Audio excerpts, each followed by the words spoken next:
In the shadows where stories unfold, silent echoes of the young and the bold. Behind the curtain, the truth lies bare. We stand together, united in care. With each tear that falls, each heart that breaks, we rise as one for the innocent sake. No more silence, we'll break the chains against the darkness. We'll stand through the pain. We are the voices for the voiceless, for the children lost in the night. We call for change, we demand justice. Shine a light, bring truth to the fight. Together we'll stand, together we'll shout. No more abuse, we'll turn it about. With kinship and love, we'll make things right. Voices for the voiceless, we'll ignite the light.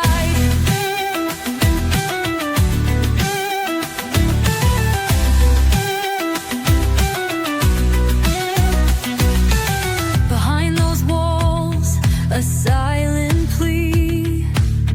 Children's laughter replaced by a memory. Wrongly torn apart from their kin.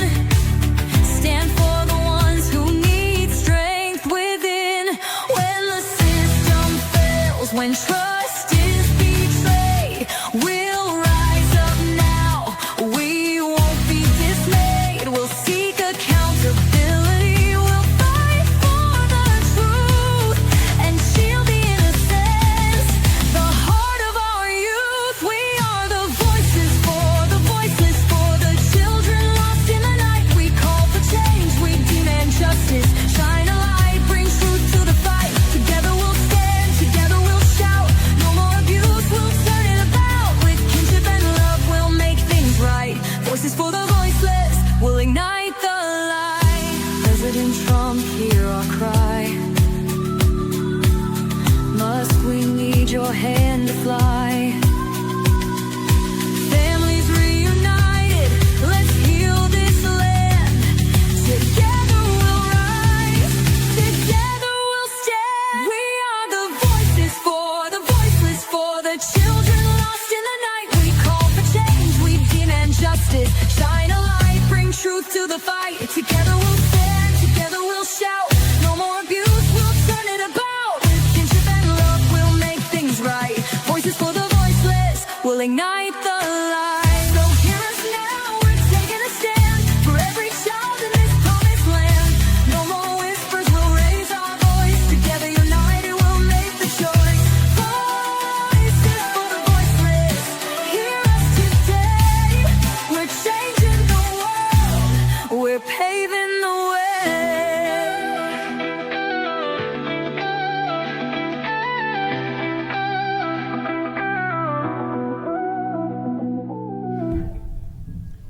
Good morning. Let's get this show on the road. Hey, if I can have Kathleen and Connie, we're due a welcome. Trying to get with the rally lady over here and make sure I got the program straight, because I've been telling everybody all week, every time they ask me a rally question, I'm not the rally lady. So yes, thank you everybody. Thank you for thinking about how important a change in society is, a reckoning. So we are standing on a platform today, flanked by pictures of Nancy Schaefer, and I may talk about that a little bit more later. But I'm going to say, if you notice, she passed in 2010. And it was, even though I'd already practiced law since 1994, it was in about 2011 that I started doing more research on why there was such a problem. And that's when I found Title IV, and that's when I first saw my Nancy Schaefer first YouTube video. So I know Brian has been really good about keeping her spirit alive and bringing in DC. And I think when she passed, she must have, it must have, I just the visual is that her existence exploded. Okay, her existence, everything that she was, kind of exploded into the atmosphere and landed on so many of us. So we're going to really have this opportunity, and I'm going to come back and talk some more of kind of what's really happened. But I want to thank you specifically, Kathleen, for being my best frenemy of all. We are. We are definitely frenemies. All right, go ahead, darling. My name's Kathleen Arthur, and I first came to Washington, D.C. to work on this issue in 2015, and Facebook was brand new. So I just put a call out to Facebook, anybody having problems with foster care? And I called a meeting here in D.C., and about 15 people showed up. But there are still people here from that time. Mm-hmm. Maureen and Connie were the two original members who are still working on this. And I tell you what, we went through easy years of not making really much progress at all. It's been a journey to learn how to change laws and how to get attention of folks on unpopular issues. Legislators really like to work on issues that people like and are feely-goody and that kind of stuff, and sex trafficking of children and children missing and abuse of parents' rights are not feel-goody issues. I actually started my federal journey in 2005 when I wrote a letter to Senator Wyden, right over there in Congress. And I have a hand-signed letter from Senator Wyden saying there was absolutely nothing that he could do to help with the foster care system. Nothing. And so years later, now I'm actually working with his legislative assistant, Becca, and 6 months ago, we identified this strange thing. Actually, I did, and I brought it to her.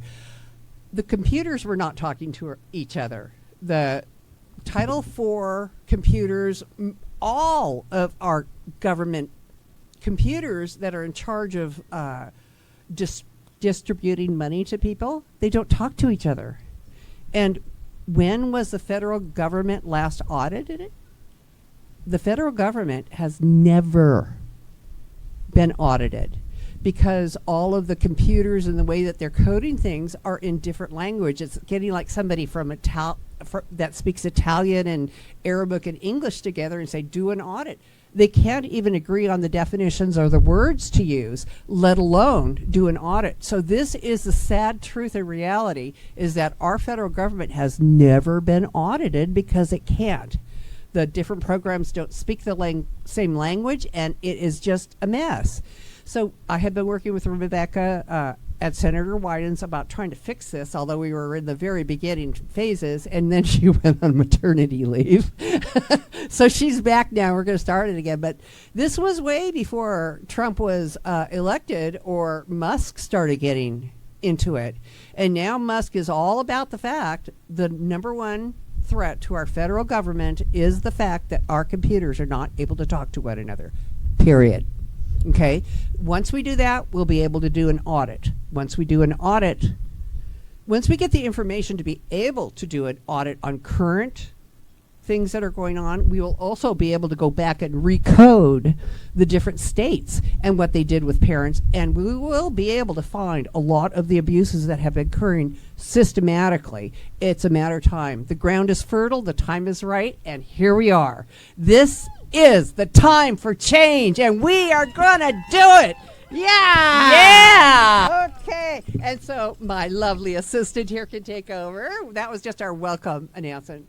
I also can't tell you guys how much it means not only to me, but frankly, look around, it means that much to each other. That after all the strange abuses that we have occurred, that we have people who are there to support us and have been very close to the same thing. Getting together, moving in unison is power. Thank you. Hello, everyone. We're going to have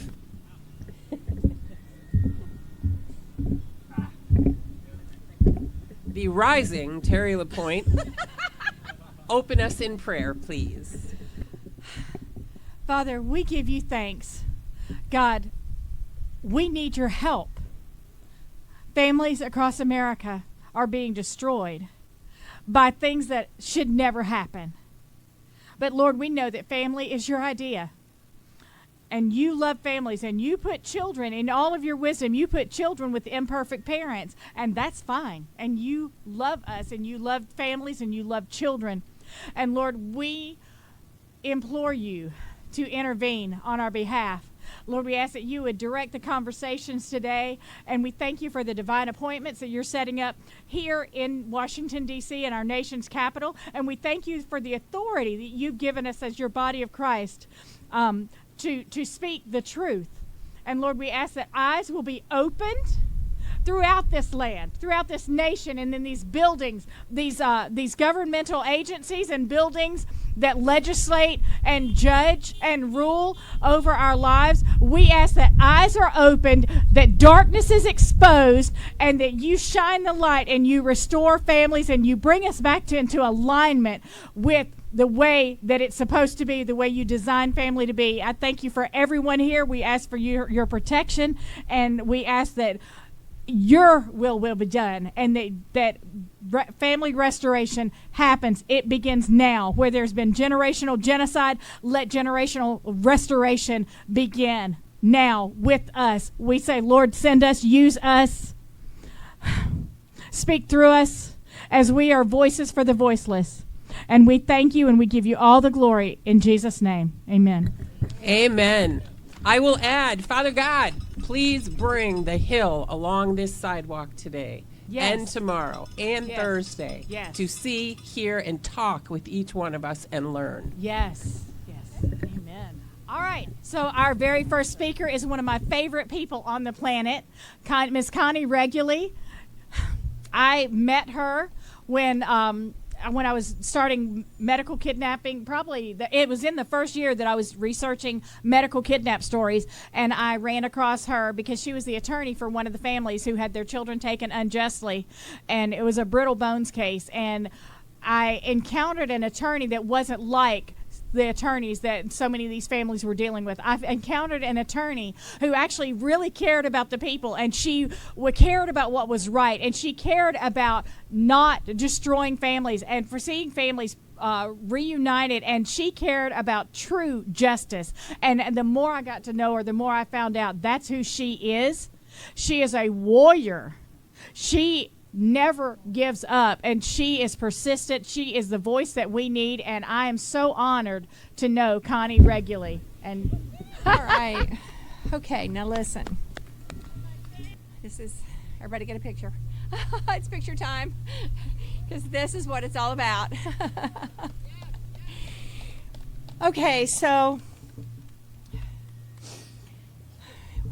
one thing I want to talk about today is my journey. Now, I'm going to say that because we need some reinforcements back there. Thank you, guys.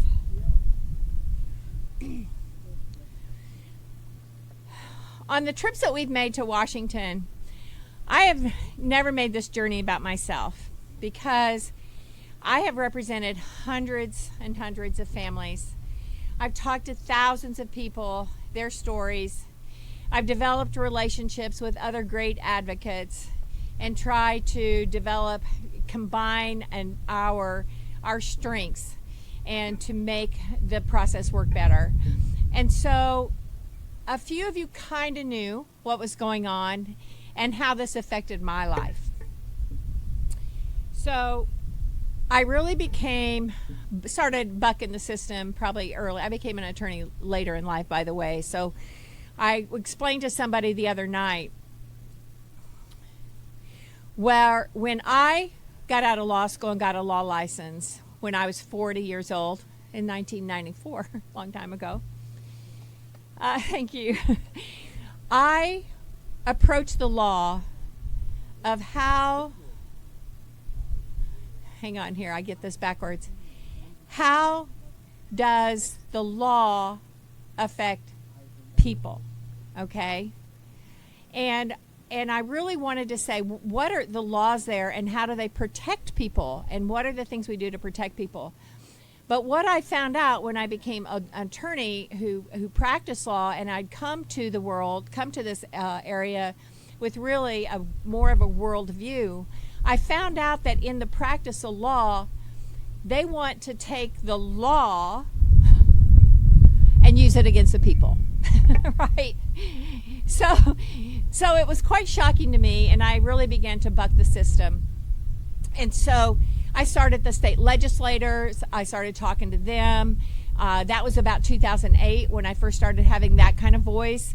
I started noticing that the political and legal community was giving me a little bit of a rough time, but I just forged ahead. I continued to fight. By 2012, actually, I got cancer, and everybody thought I was going to die. Everybody kind of looked at me sort of side-eye, like, oh, we're finally going to be rid of her. I hate to say it, but truly, that was what I felt that whole time. And then I sprung alive again, and actually shortly after Nancy Schaefer died. And I took people, I'm probably more than any other attorney in the U.S. had more news stories, because I worked with the local media in 2016, 17, 18. On Fox 17 News, we had several stories. I then worked with a reporter working for the Tennessee Tribune in 2020 and 2021. We had about 25 different stories. We actually got rid of a commissioner because of the stories that we told. And now I'm working again with Fox 17 News, Dennis Ferrier, who is picking up these stories, and we're doing a whole series on TV about how these families are affected. And those stories are making an impact and making a difference.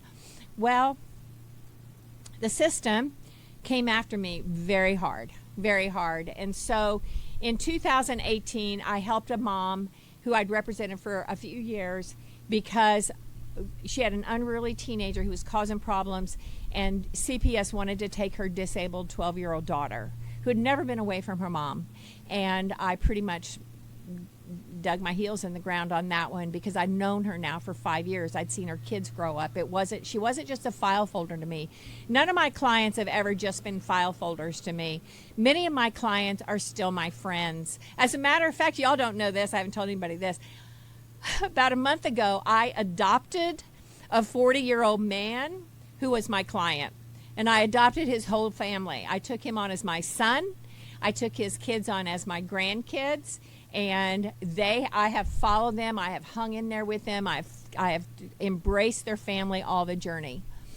But the state started coming after me because they wanted to silence me. And so in 2018, when I got involved with this mom, they were at her door again. I'd represented her for 5 years. They knocked on her door. I called them back. I did what an attorney should do. I called back the number and I left a message, and my message said, "This is Connie Reguli. I'm the attorney for Wendy Hancock. I understand you want to open an investigation. Call me. Do not call my client.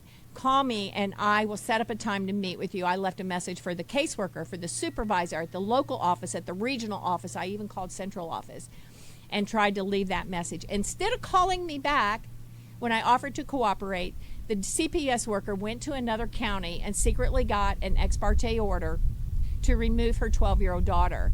And as I considered her a friend, when I drove 2 hours away to pick up that order, I found out they had traveled to another county, which technically and legally made the order invalid. A county judge cannot sign an order in another county for another county's court. That was the law of the land. And so I brought her into Nashville or Brentwood to my home.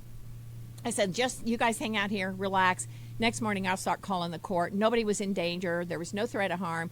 By the next morning, 6 cops surrounded my home while I was not there, took her daughter and took her and incarcerated her. I'd even called the detective. So I fought them for 10 months. Her daughter was in 6 homes and 4 schools. She reached maturity. There's some other things that happened to her. And then in 10 months, then they dropped the case and sent her home. Okay, after they'd tortured us for all this time. I fought them for records, etc. 2 months later, I got a phone call from the Brentwood Police Department, and they said, "Miss Reguli, we have an indictment for your arrest." And I said, okay. I'm like, of course you do.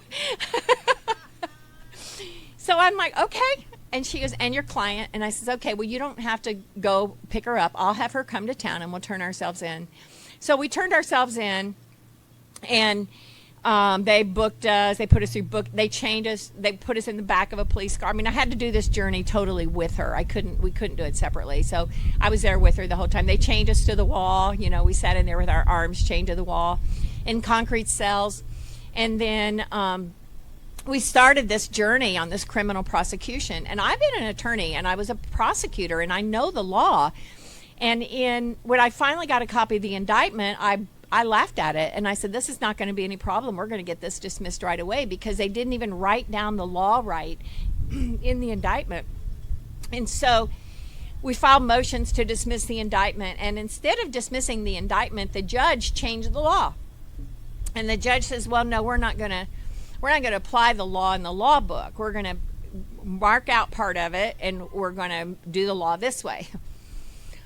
So by then we knew we were going to get convicted because they changed the law. And so first they had her trial and they found her guilty. And then they did the most cruel thing they could do. So mad about this.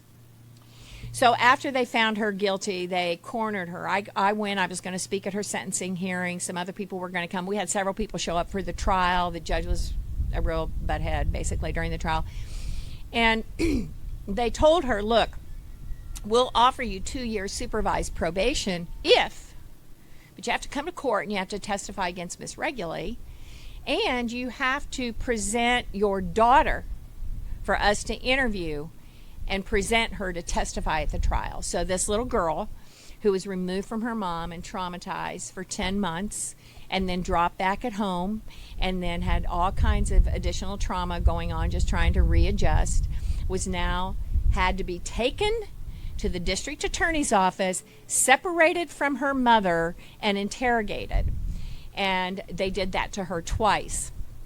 So they had my trial set in April, which, by the way, they did it intentionally during an election period because I was running for judge. So they put my jury trial during the election so they could tell everybody I was a felon.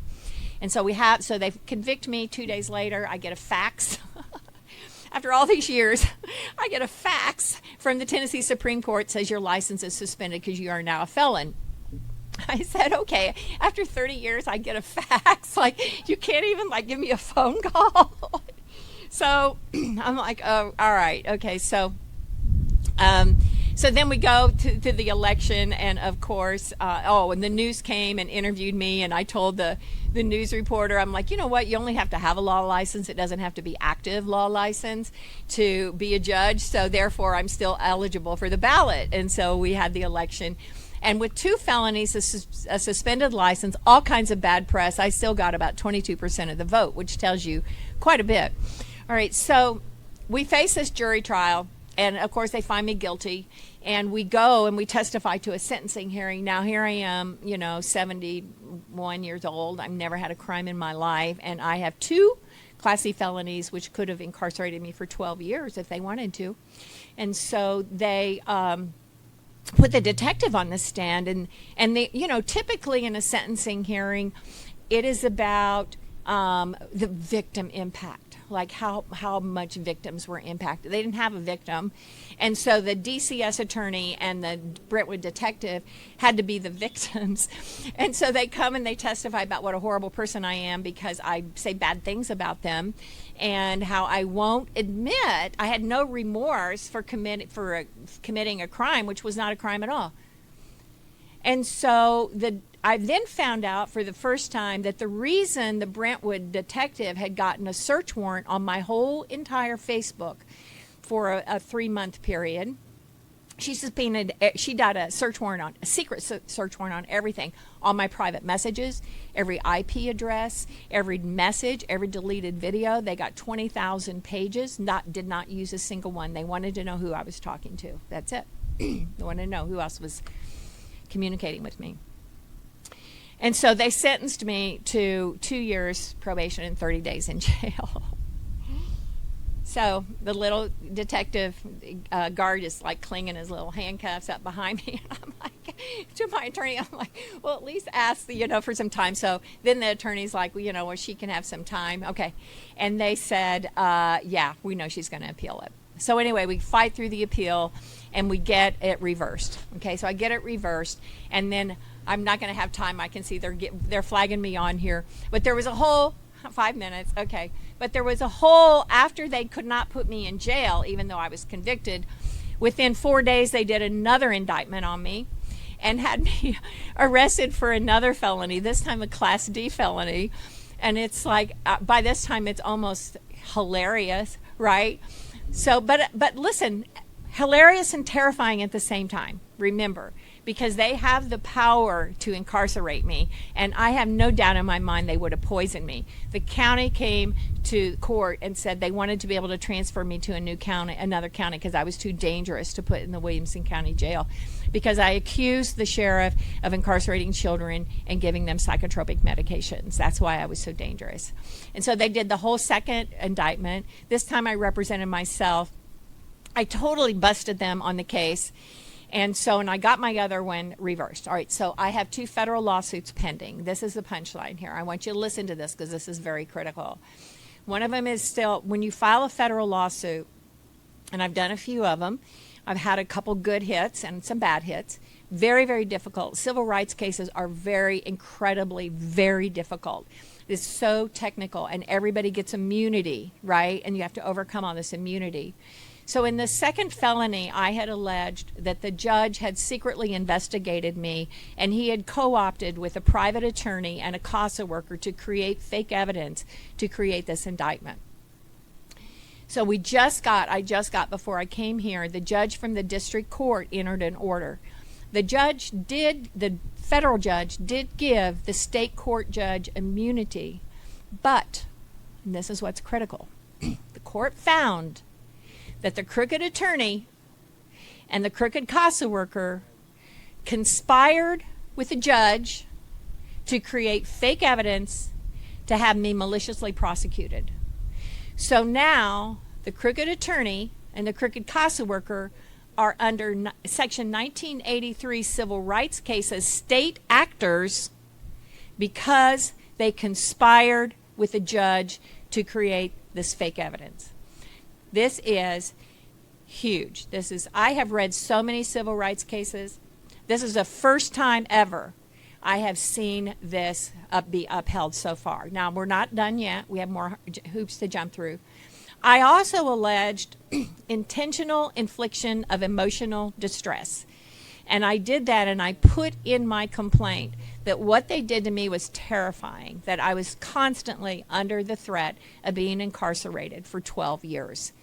And very difficult to make. It's called an IIED case. Very difficult to make an IIED case or to even get it past a motion to dismiss, because you have to see something horrible has to happen to you.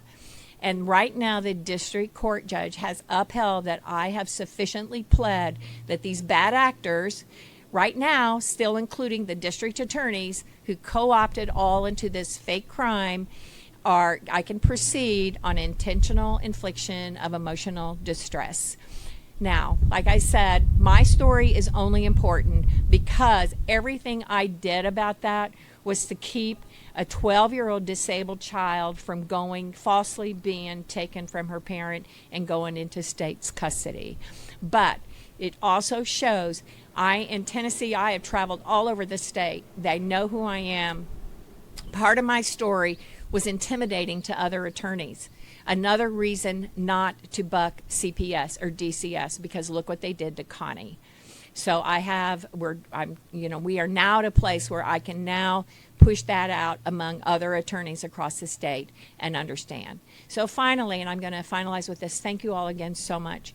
Our message to these legislators is so important. We have to talk to them. They have to understand how the process works, but they have to have your stories. They have to feel it. They have to see it. I love when you have pictures of your kids and you talk about your kids, and it makes an impact. And so we have done a lot, and we've done a lot since we've started this. The Family First Act got passed. It's not doing everything we want, but it's a step in the right direction, and we need to push for this family advocate bill. We have got to get advocates on these cases. All right, we're going to turn this on and push this on to the next person. Thank you so much. Thank you. Thank you, Connie Regularly. Hi, I'm sorry?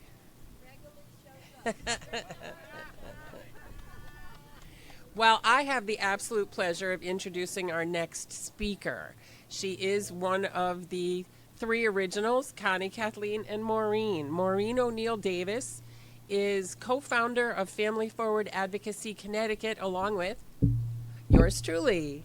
In 2016, I was brought into this lovely mix after starting my own advocacy journey in 2009. What this woman has accomplished gives me inspiration every day. She works on behavioral health partnership oversight councils at the state level. She loves policy work and talking to people about how things can be made better. She has a personal journey that would make you cry, like everybody here. Without further ado, Maureen O'Neill Davis from Connecticut. Hey everyone, thanks so much for coming out and hanging out with us in the cold today and being part of our movement, which, as everybody has stated before me, began when Kathleen Arthur had a vision and a thought and posted a message on Facebook. I was sitting in my living room that night and got a phone call from my then attorney in our child welfare case, and she says, "Are you on Facebook?" I says, "Yeah, did you see that post?" She says, "Yeah. You want to go?" I said, "Yeah." Within, I think, 3 days, we jump in a car and we drive to Washington, D.C. Neither one of us had ever been here before. We've never participated in any kind of rally or advocacy work. We just both knew at the same time that somebody else on the opposite side of the country was having a similar response, a similar gut-level initiative to say somebody's got to do something different here because families are being harmed, children are being taken, and the sanctity of the family is being threatened. So my attorney friend and I get here and we meet Kathleen. We shortly thereafter meet Connie. And a few people, I think we had 8, came in on that first day. 10 years later, here we are. This is our 3rd rally event over these 10 years with countless meetings with lawmakers. So I'm going to tell you a little about my story. I wanted nothing to do with child welfare, and I didn't think I would ever be touched by the system. I grew up in a family that started alcohol and drug treatment hospitals and outpatient clinics, and I believed from an early age that when you reach out for help to a system, that system then responds with help. Sadly, that's not necessarily the case. In 2005, my husband and I had been married about 2.5 years. We had adopted a little boy through private placement. His mother had decided prior to birth to put him up for adoption, and we were selected to be his full-time permanent parents, and we love him so much. At 9 months old, we were just getting into the idea of being a family when my husband's sister was murdered via domestic violence in front of their 2 children who were 13 months old and 3 years old at the time. And in that moment, I knew that we would be taking them in, and our family was now a family of 5. I thought from my upbringing that I understood what trauma could do to a child, to an emerging adult. I thought I had enough resources mentally, emotionally to handle it. I was so wrong. And most people who adopt children, even through a system we now understand abuses that pathway, they do believe that they have the tools to parent children who have experienced violence, attachment disruption. They believe they have what that child needs, but in reality, you can't parent a child who has experienced early trauma and early attachment disruption the same way you parent a neurotypical child. I learned it the hard way, and when my child was experiencing violence in our home, aggression with others in the community, was trying to kill her sister, was harming her brother, and a host of other episodal events, I reached out to therapists, and those therapists said, your child needs higher level care. You got to call the child welfare system. That is the only way in the state of Connecticut that you can get her the care that she needs. We did reach out, and instead of helping us get the care that the providers said she needed, they said that we were neglectful, abusive parents for wanting to pursue higher level care, and they asked, is there anybody else who can take her? Are there any other family members? At the time, I didn't know that they get some money for doing certain things. And I said, no, we are the family. We stepped up. We are the family that took her in. She doesn't need a new family. She needs us to have the resources we need. And instead of helping us, they removed her from our care on a school night in front of her sister and brother. They alleged that we emotionally abused her and verbally neglected her, or vice versa, and that led to a 2-year case where she was in foster care. Her attachment disruption was compounded. She didn't receive the care that she needed. Meanwhile, our entire family was taken through this outrageously harmful court system. And I thought, if this is happening to my family, who else is this happening to? Who else is being drugged through a system that is both harmful and unwarranted, harming both the family and the children in the process? During that time, I was threatened by the court, and they said to me, either you accept that she is going to be in our care permanently, or you can go to trial, but the judge sides with the Department of Children and Families 97% of the time. So I was scared. I walked into a Pier 1, and at the Pier 1, a woman came towards me. She said, you have a daughter with specialized needs. I know you. She reached out and grabbed my hands. She looked at the plate glass windows of the store, and she filled with breath and light, and she said, angels are all around you. They're here. You are right where you are supposed to be. Do not let others sway you. Do you hear me? Fast forward, I will say in that moment, I realized I was being educated. I wasn't being victimized. I changed my thought process. I changed my mindset, which got me into child welfare advocacy. We are here about Family Forward Project, and this is a movement, and it's a very vital, important movement. It's about changing federal laws. At the state level, we are Family Forward Advocacy Connecticut. We operate as a chapter, and anyone who wants to become a chapter in their states and wants to be a bona fide nonprofit, we can help you do that. There's lots of values to having a state level nonprofit in terms of talking to lawmakers. It gives you credibility. You can talk to families and give them support in different ways other than just as a family lived experience expert, which we all are. It gives you just a little more leverage. It also gives you opportunities to apply for grant funding, to do projects at the state level, as well as help fund what we're doing at the federal level. I also want to say that we are in a participatory democracy here. To be part of a participatory democracy, understanding and learning about your civil rights, your expectations about how to change laws, your ability, your use of language, as I stumble through mine right now, but your intentional use of language when you talk to lawmakers, share your story, and talk about why legislation is so important, is vital to being understood. What's also important is to understand how your state and federal government works, how to use the media to inform the conversation and to move your agenda forward, how to be part of a coalition like we are here today, and also how to evaluate budgets where we spend our money. That reflects what our priorities are as a society, as a community, as a state and federal levels, but also how to look at benchmarks to establish accountability baseline. So very important that we all have an understanding of this. And lastly, I will say, telling your story. All of us have stories that we tell, and sometimes we tell all of these details.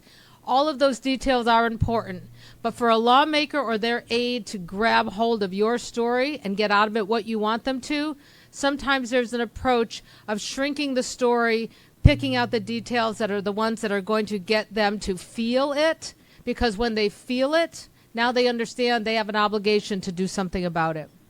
So thank you very much, and we look forward to supporting all of you in your journey as advocates as part of the Family Forward Project. Maureen, thank you so much. Now I have the distinct pleasure of introducing an amazing mom who has become an incredible advocate. She has become such an important voice. Rachel Bruno had her child medically kidnapped, her children both medically kidnapped. Her story is heartbreaking, and it's one that absolutely should never happen to anybody. But she has fought, and she comes up here to DC with us. Every time we're here, she's here. She works like nobody's business and fights not only for this for her family and for what we're doing here. She fights for other families. She is an amazing, amazing person. So I want you to give a warm welcome to Rachel Bruno. Okay, got a shorty here. Yes. Thank you so much for that introduction, Terry. As she said, my name is Rachel Bruno. And if you would have told me 10 years ago, as I waited in that hospital, not knowing whether my 7-week-old baby was going to live or die, that I was going to be standing on the stage in Washington, D.C. with all these people, I never would have believed you. Almost 10 years ago, 2015, both my children were seized by Child Protective Services because my 7-week-old baby was critically injured in the care of his nanny. She didn't tell me. I just woke up to a screaming baby at 4 o'clock in the morning. And for 6 hours, my baby would not eat, would not sleep, would not stop crying. I'm like, what is wrong with this baby? I end up taking him to the emergency room where I got the devastating news that my baby had a cranial fracture and an intracerebral blood hemorrhage. Within 5 minutes of that emergency room, my baby was off to brain surgery, and I'm in shock. I went from gassy baby to now my baby is in brain surgery. 4 hours go by, doctors come and they tell me, everything went well clinically. We were able to fix the fracture. We were able to drain the blood. And my first question, is he going to be okay? Is he going to be brain damaged? And the doctor tells me, honestly, due to his young age, we don't know whether he's going to survive the next 48 hours. We have him in a medically induced coma until we can figure out the right cocktail to control his seizures. He was having 15 seizures an hour. And again, I'm just in shock, receiving all these news, receiving all this stuff. And I go up to the PICU. I see my son seemingly lifeless, has gauze wrapped all around his head, tubes coming out of every orifice you can imagine. And I hold that little hand, and it doesn't grip me back. But I remember praying right there and saying, God, I don't care. If I have to dedicate the rest of my life to taking care of my son, I will. Just don't take him away from me. And at that moment, I felt, Holy Spirit, tell me he's mine. I gave him to you. Nobody's going to take him away from you. I had peace at that moment. I go into logistics mode, get somebody, my 20-month-old son is bouncing off the walls at the hospital with me. My mom is with me. I wasn't leaving the hospital that night. Call my friends. You're going to go sleep at grandma's house. Give my 20-month-old son a kiss. Little did I know that might have been the last kiss I was going to give my 20-month-old son. Next thing I know, the police are there. The detectives are there, the social workers are there, knocking on the door at the hospital, and he says, Miss Bruno, can we speak to you? And I said, yes. Mike thought it was weird, what's a police officer doing here? And he said, what happened to your son was worse than getting struck in the head by a bullet. I'm like, what does that mean? He said, we want to help you. Will you help us figure out how this happened to your son? In my mind, obviously it was the nanny, and if they're asking me for help, we're on the same team, of course. Come on in, sit down, tell them the whole saga from 4 o'clock in the morning. And he starts asking me, why didn't you call 911? Like, because I didn't know what was wrong with him. Why did it take you so long to bring him to the hospital? Like, because I thought he was gassy. Why did you bring him to a hospital in Orange County when you live in LA County? Like, because this is the children's hospital that I know. And all this going on, and I am not putting the dots together, you guys. I had no idea what the heck was going on. The social worker asked me if I have any other children. I said, I do. They're asleep at my mom's house. And she's like, can we go see him? And I said, sure. Call my mom. There you go. Going to help me, right? I have nothing to hide. The detectives show up. They interview me until 2 o'clock in the morning. And I had to tell them, I need to get some sleep. I will be more than happy to continue this. And when I go to sleep and I wake up the next day at 10 o'clock in the morning, my husband just has this blank stare on his face. And my first instinct is to look at the baby, like he's there, he's alive, what is going on? And he tells me they took David. David is my 20-month-old son who was asleep at my mom's house. They showed up at 2 o'clock in the morning with 3 police officers, and they told my mom, we're taking him. And my mom said, no, you're not. And he said, if you don't give him to us, you're going to get arrested. 3 police officers right there. Nobody says anything. And my mom says, if I go to jail, do I take him with me? She says, no, he's going to go to foster care, and you're not going to be able to care for him because you're going to have a criminal record. So they took my son at 2 o'clock in the morning, in the middle of the night, not telling us where, why, who, what, and we had no idea what the heck was going on. My husband is calling the supervisor. They won't answer their phones. Social services not answering their phones. We don't know where my 20-month-old son is. I start calling lawyers, and I had to call about 10 different lawyers until I found one that knew the system and that was brave enough to take on the system. Go to his office that day, and I'm still in shock. I'm still in denial. I'm still thinking this is some miscommunication, like something, this is not normal. And my attorney says, sit down. You have no idea what you're in for. And I'm like, what are you talking about? They can't just come in here and take your kid? And he's like, yeah, they can. And I'm like, based on what? What happened to our Constitution? What happened to innocent until proven guilty? What about the nanny? And he says, this is family court. They don't follow constitutional law. Like, what other law is there? And he said, well, they can do whatever they deem is in the best interest of the child. And I'm like, how is it in the best interest of my child? To take him at 2 o'clock in the morning, I start ranting. He pounds his fist on the table. And he's like, listen to me. What happened to your son is criminal. You are facing 15 years in jail and a $100,000 bail if they decide to charge you. You are not getting your children back. And I'm like, what are you talking about? I didn't do this. He's like, I believe you. Doesn't matter. And I'm like, what doesn't matter? He's like, if I go into that courtroom and I ask the judge to give these kids back to you, they're going to pull this up. And he shows me the criminal investigation. And they're going to say, Your Honor, this woman is under criminal investigation. You are placing the children at risk by giving them back to you. And if that happens, they are going to go to foster care. They're under 2 years old, nonverbal. They can be legally adopted by the foster family if the case lasts longer than 6 months. And they will make it last longer than 6 months. And I'm like, what country is this? Like, what is going on? Like, jail, adoption, losing my children? What are you talking about? What am I supposed to do? And he said, your saving grace was that your husband was out of state when this happened. So legally speaking, he wasn't at the crime scene. We're going to ask the judge to give sole custody to your husband. That way they don't even risk going into foster care. But if the judge grants that, they are going to kick you out of the house. So what choice did I have? That's right, damn, what choice did I have? Right, to go into that courtroom and fight for my non-existent rights, apparently, or risk having my children being placed with strangers and being adopted. So we went to the court 72 hours later, and that's exactly what happened. The judge asked, the counsel, they're going back and forth. I'm thinking, like, when is the judge going to ask me what happened? I never got to say one word in that courtroom. The judge looked at me, do you have any objections to the children being placed with their father? No. Father, do you have any objections to the children being placed with you? No. Okay, children will be placed with their father. You have 24 hours to vacate your home. You are court ordered to take child abuse classes, parenting classes, individual counseling, and a caseworker will be calling you regarding visitation. Court is adjourned. So within 15 minutes, they took everything away from me.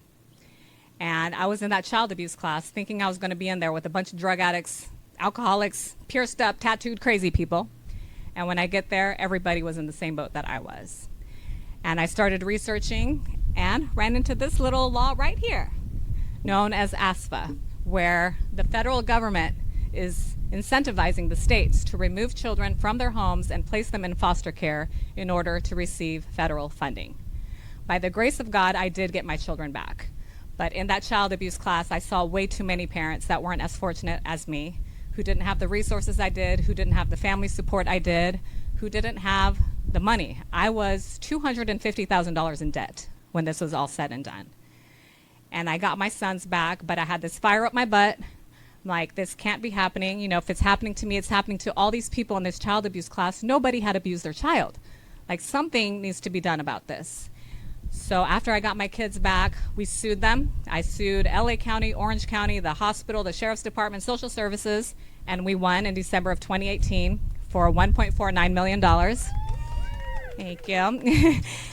And, it's not about the money, but it was good to have a clean slate. I wrote a book. I started a nonprofit organization, which has the vision of helping parents before, during, and after one of these cases. If I had my dream come true, it would be a one-stop shop where I could offer them the advocacy services, where I could offer them the court-ordered services, and I can order them temporary housing, because I think one of the most heartbreaking cases I ever saw was a newborn baby being taken from the labor room because the mom had nowhere to go.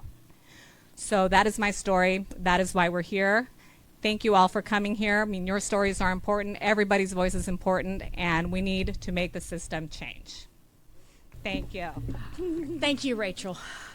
And I just met our next guest just a little while ago, and I'm blown away. Ben Luna is a dad, and he's a movie producer. He's done a documentary, Save the Children.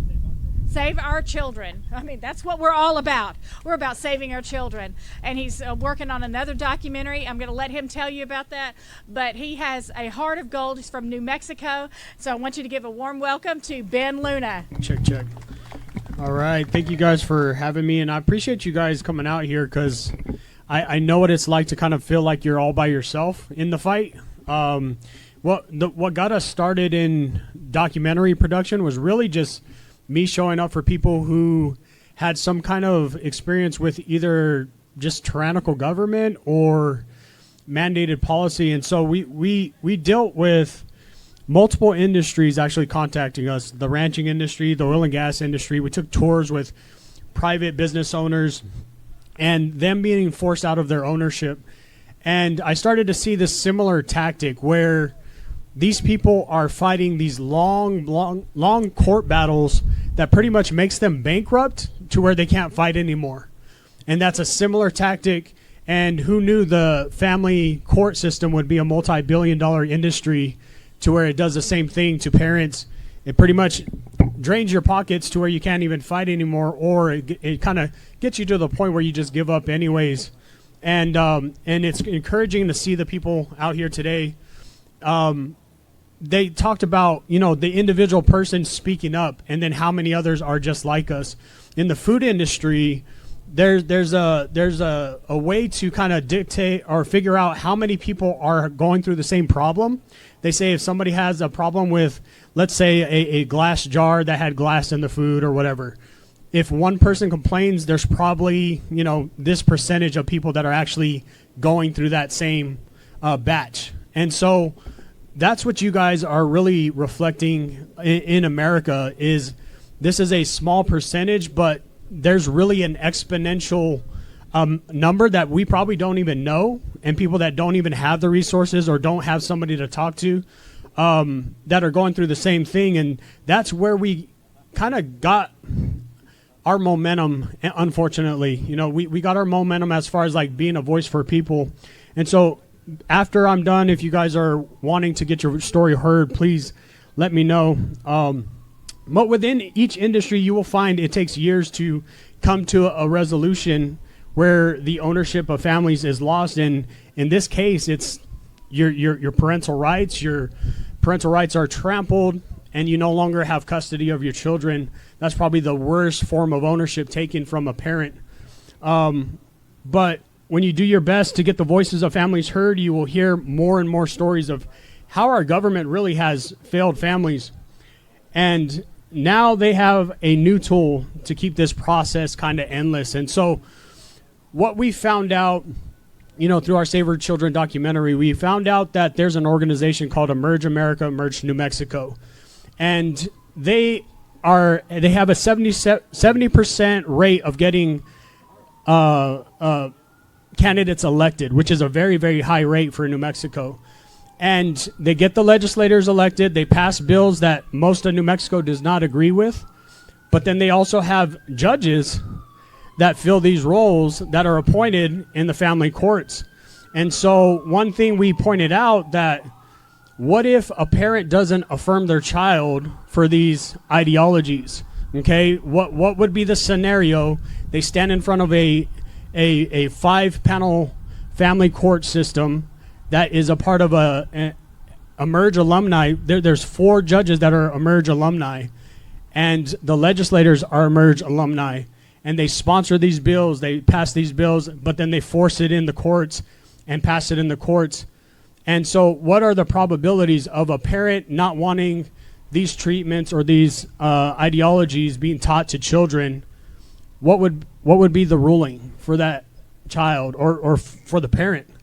And as you're seeing here is there's judges who agree with the way the system is right now. It's a very, very broken system, and they make a ruling, and you have to deal with the consequences. That's the same thing for every single industry, and so we do a presentation. Felix Torres, who will be speaking next, he pretty much runs up to the stage after the event because he heard about that family court panel situation, and he tells me his story. And so we kind of, during that event, we talk about the hypothetical. What if that happens and a parent doesn't want these ideologies taught? Well, the organization that he's a part of, the international organization, it is happening, and it's been happening for those same exact issues that we thought was a hypothetical. And so that is really what we're doing here today, not just, supporting you guys and your voice, but we want your voice to be amplified and have exponential reach. Because one thing I learned about all these different industries, if nobody says anything about it, nobody hears about it. And so if we can help you in any way, shape, or form, please let me know. If we can make your voice heard on Salem Now's platform, which we do have access to, we want that to happen. And so please reach out to me. But that's all I have. I want it to be about you guys more than our capabilities. And thank you very much. Thank you, Ben. Thank you very much. I do want to just take a quick moment to recognize that we have a half a dozen fathers here this year. We are grandma warriors. That's what we have always been, moms and grandma warriors. The system that comes against us often breaks up our family due to the trauma that goes on. And I just really applaud the fathers that have come out and joined us. I have the fabulous pleasure of introducing another father, and that is Felix Torres from New Mexico. He comes to us from the parent alienation side with a beautiful 5-year-old that he's not allowed to parent right now. Felix. Yep, it's on. Okay. Well, thank you. My name is Felix Mauro Torres, and I'm from Albuquerque, New Mexico. Glad to be here. Thank you for holding this event. I have a 5-year-old son, and he lives in Morrison, Colorado with his mother, who is Pastor Vanessa Guzman. When I met Vanessa, she lived in Denver, and she was attending Denver Seminary. Sorry, I'm kind of trying to read here.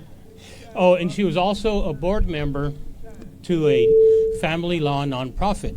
And I think that's where she learned how to do this, how to actually set me up to do what she's doing.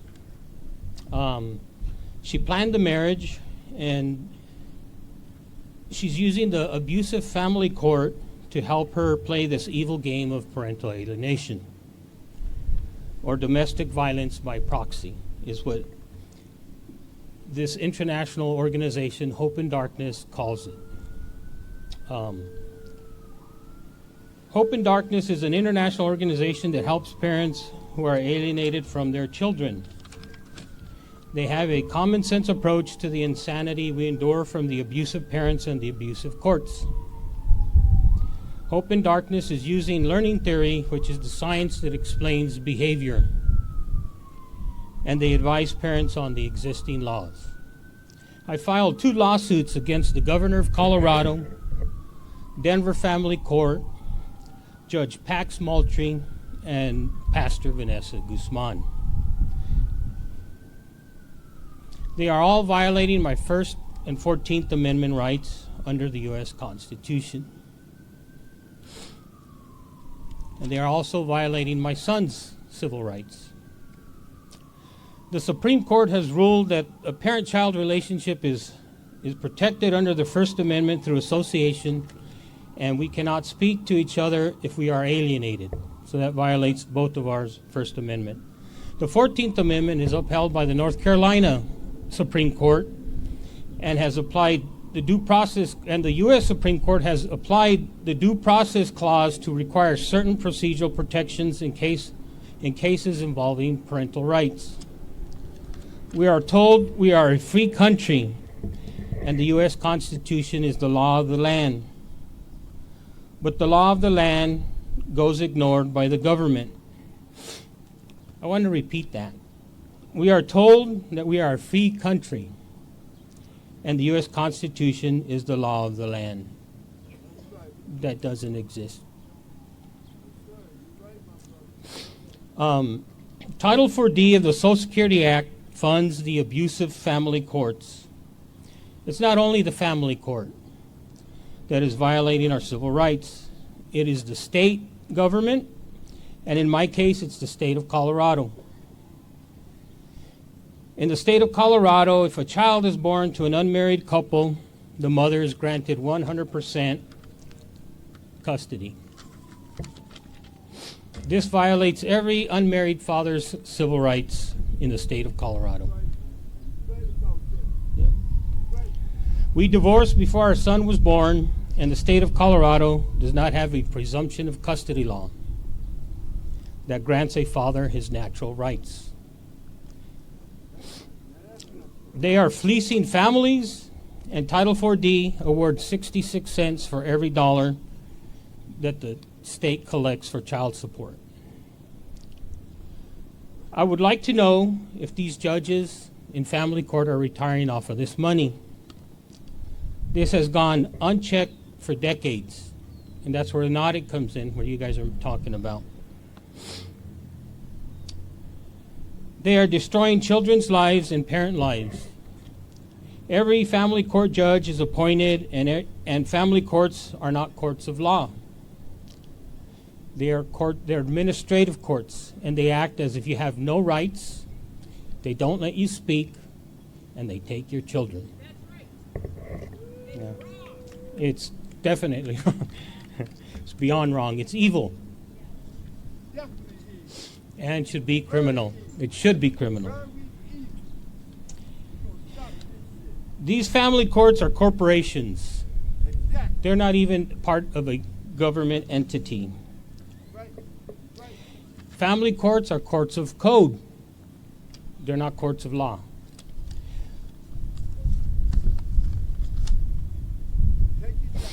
I'm getting my pages mixed up.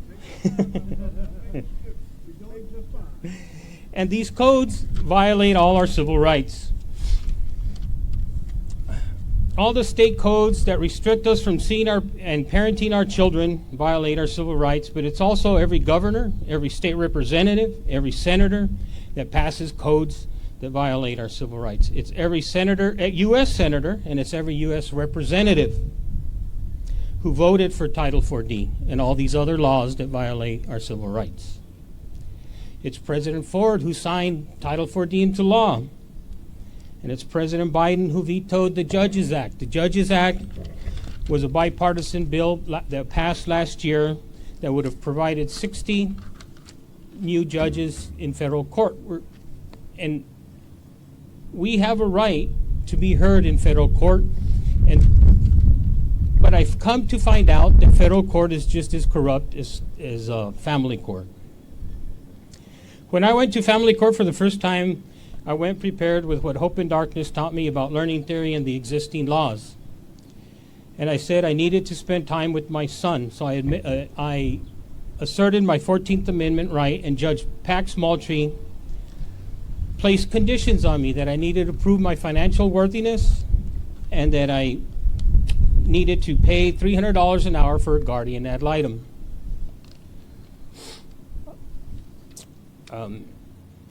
When a judge or the government forces you to pay for something against your will, that's compelled speech. So within 2 weeks, I filed a $15 million lawsuit under a 1983 civil rights claim. The governor, the court, the judge, and my ex did not respond within the time allotted by the court, so we filed for a default judgment in federal court. The Colorado Attorney General argued that my civil rights should be violated. He's running for governor in 2026. His office, they argued that. Okay. So within 2 weeks, federal court took 10 months to actually dismiss my case. And they dismissed it after my second lawsuit, which was a $128 million lawsuit that I filed on my son's behalf. And people ask, why $128 million? Well, that's how much family court makes a year.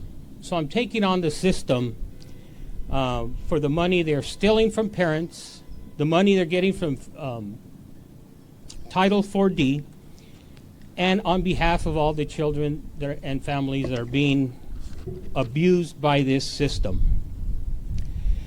The out-of-control family court fraud affects 22 million households in the United States. The government tells us we're the freest country in the world, but only if we're not a parent. Once we become a parent, we lose all our natural rights in the United States of America. It is a God-given right. It is a natural right, and we deserve those rights. Parental alienation is child abuse and domestic violence, and it puts the children at every statistical disadvantage in life. Humans are born with an attachment to two people, a mother and a father, and they need both of them equally.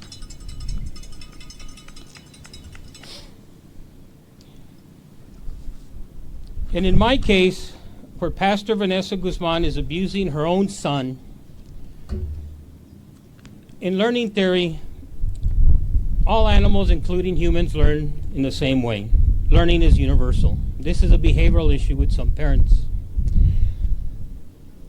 When a child cannot find a parent or is alienated from a parent, it is causing stress, and that stress is abuse. The child is stuck between awkwardness and adaptation. In learning theory, a child will eventually and ultimately adapt in a negative way versus a positive way if he has a healthy attachment to both parents. With Hope in Darkness, we have daily group support groups, and I see this every day. Some of what you all are talking about, but mainly all parental alienation, and it's in every state in Canada and worldwide. Worldwide, it's estimated 300 million families are affected. Mr. Ben Lujan and I are making a documentary titled The Motherlode of All Fraud, a $128 billion family court syndicate. And I probably need to add to that subtitle, and family and federal court fraud, because federal court is just as corrupt. We need to get our children and our constitutional rights back.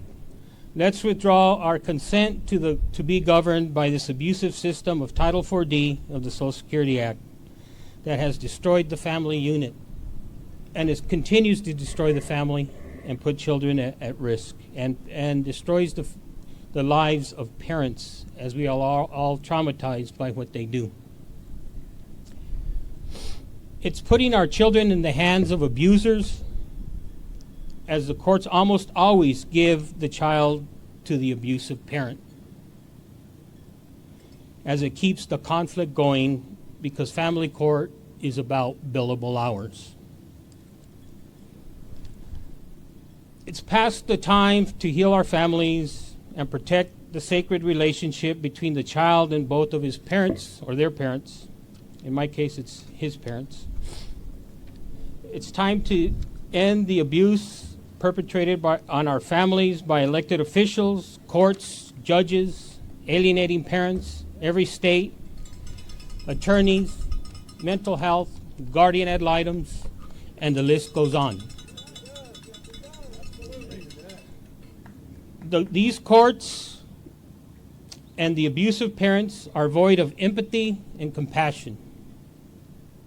And this is not love, it is evil. Evil to the core. And it's not in the best interest of the child.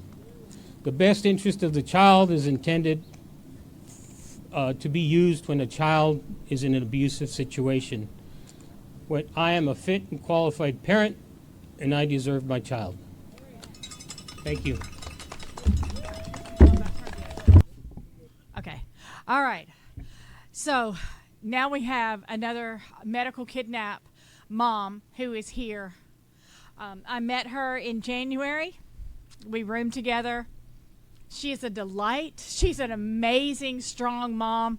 The story that you're going to hear, if you don't already know it, it will just blow your mind.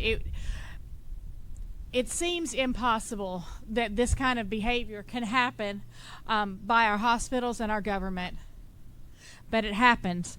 And Bailey Templeton is a warrior. She is amazing. And I want, just welcome Bailey. She's amazing. Hello, everyone. My name is Bailey Templeton, and I'm from Illinois. In January of 2024, my son had just been diagnosed with cancer by St. Jude's in Memphis, Tennessee, and I wanted a second opinion. I did not believe that my son had cancer, as he had been bitten by a brown recluse spider just a few weeks before his diagnosis. Osteomyelitis also shows up just like osteosarcoma on a scan, so I believed that my son had an infection from a spider bite. I wanted a second opinion. The pediatrician agreed that it was very plausible that it was from a spider bite, something we could treat with antibiotics, maybe not surgery.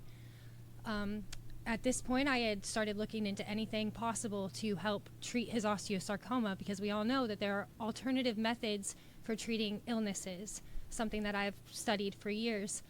I started giving him a couple supplements that I had researched that specifically treat osteosarcoma. And then January 22nd of 2024, DCFS showed up at my house with the police the first time they ever met me. After not being able to find my address and looking at 3 different homes for me, calling 3 different phone numbers, when they finally called me on Facebook, I answered and told them where I was. I said, you can come out here and talk to me if you'd like to, because, I had nothing to hide. I was trying to help my child. And they came out and they told me, your son needs his leg amputated or he will die. And I was in shock. I was terrified. I said, what do you mean? No doctor has ever told me that my child needs his leg amputated. It was later found out that no doctor had even told DCFS that my son needed his leg amputated, and it was a scare tactic from DCFS. Within 24 hours, they came back, and this time they brought 7 police officers, 2 DCFS officers, and walked around my property for 7.5 hours, screaming through my windows that I was killing my child. Mind you, I had had many sleepless nights, waiting hand and foot on my child, carrying him up and down the stairs. He was 9 years old. It was not an easy task, but I would do whatever it takes for my child. They told me I had no option. You need to come to the door. And I said no. So for 7.5 hours in the middle of a snowstorm, where we lived in the middle of nowhere, I had no way to get out of there. I have no vehicle. I had a brain injury. I am legally disabled because of my brain injury, so my ADA rights were violated all throughout this as well. What was I supposed to do? Push my child in his wheelchair to the hospital 3.5 hours away to start treatment? There was no option. After 7.5 hours, I was on a 5-way phone call between the state's attorney, 2 DCFS officers, and 2 police officers, as one of the DCFS officers, Timothy Smith, screamed over and over again that I was killing my child. As I said, this is inappropriate. How can you say that to a parent?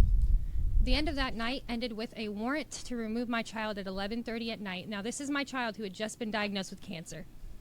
And they put him in the back of an ambulance, took him to a hospital, and tried to remove me from the room immediately when they wanted to do a blood draw. He screamed, he cried, and one of the police officers said, you cannot remove this mother, let her stay in here with her child. The next morning, they had him transferred 3.5 hours away from my house, back to a St. Jude's hospital.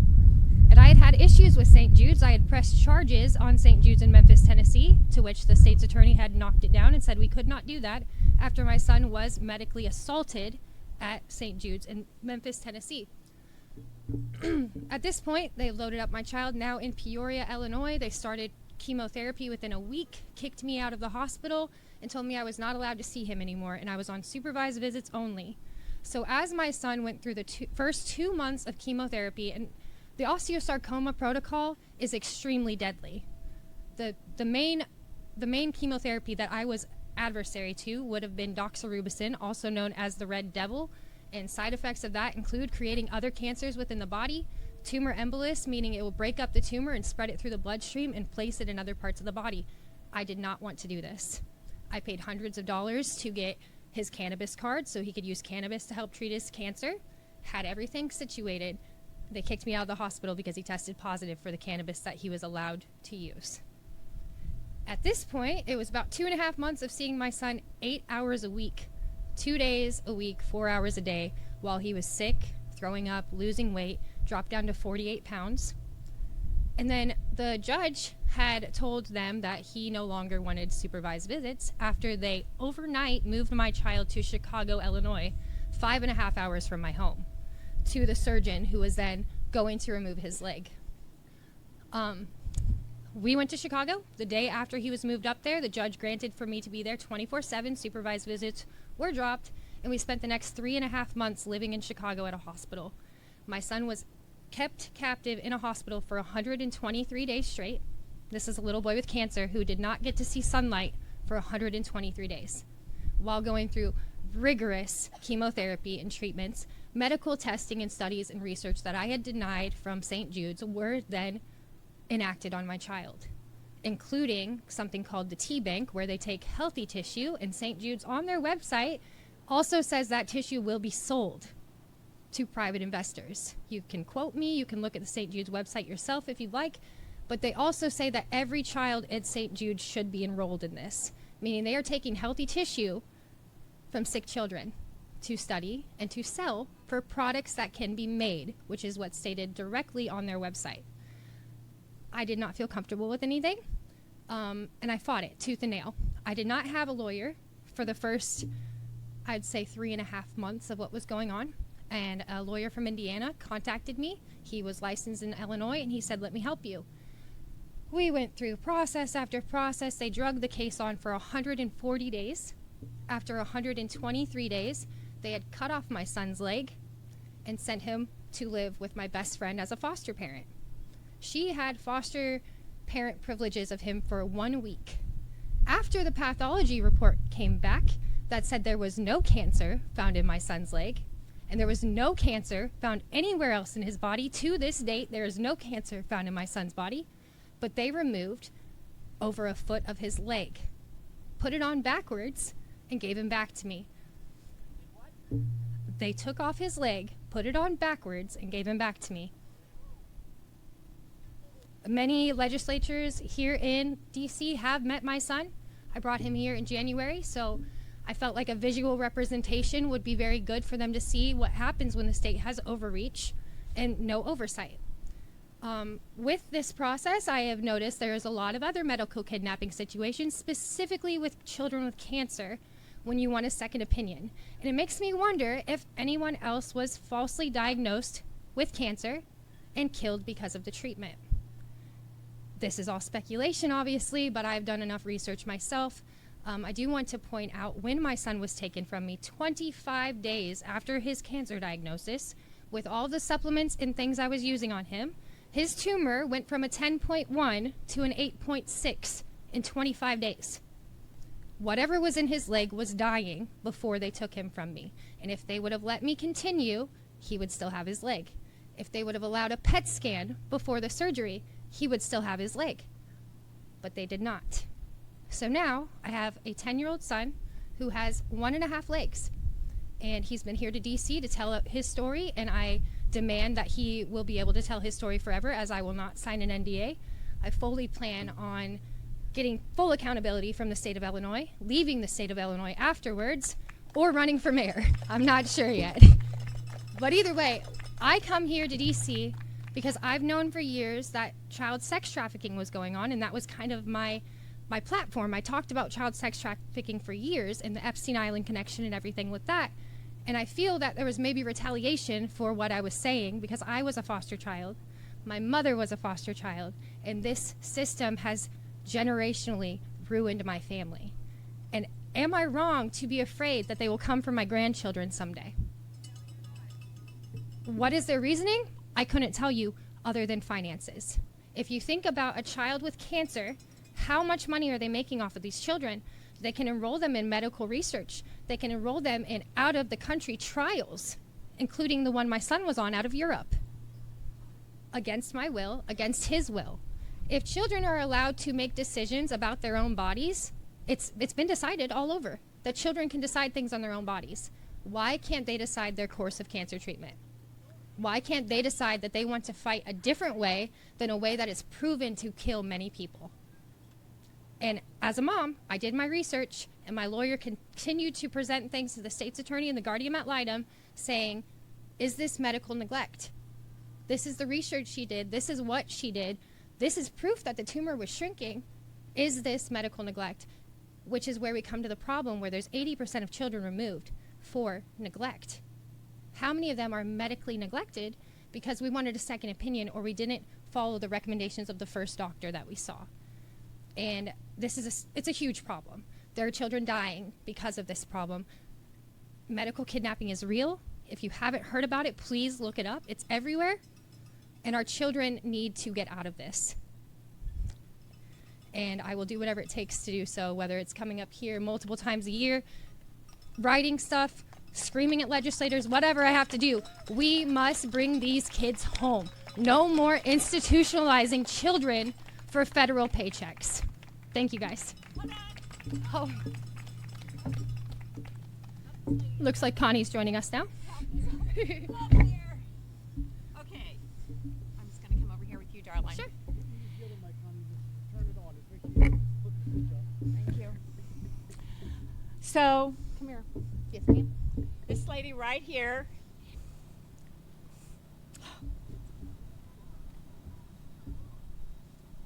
is an example of the power of the Family Forward Project.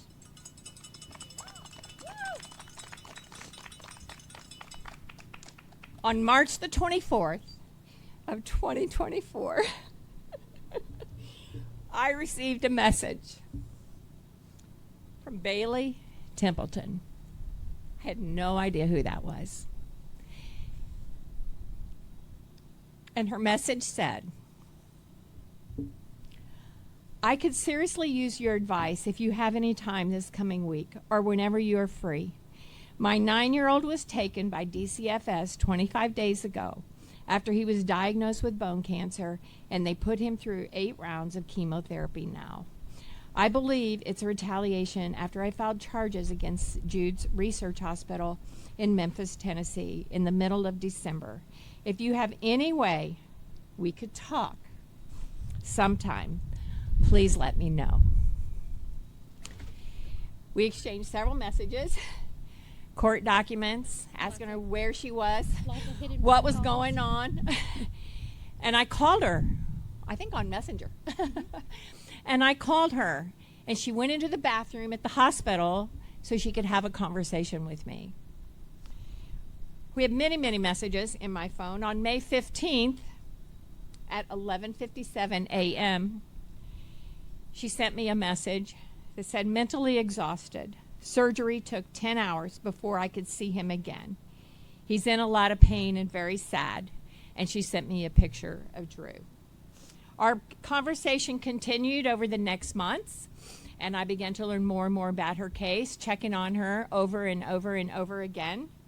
On December the 30th, 2024, out of the blue, I sent a message that said, can you go to Washington January the 12th?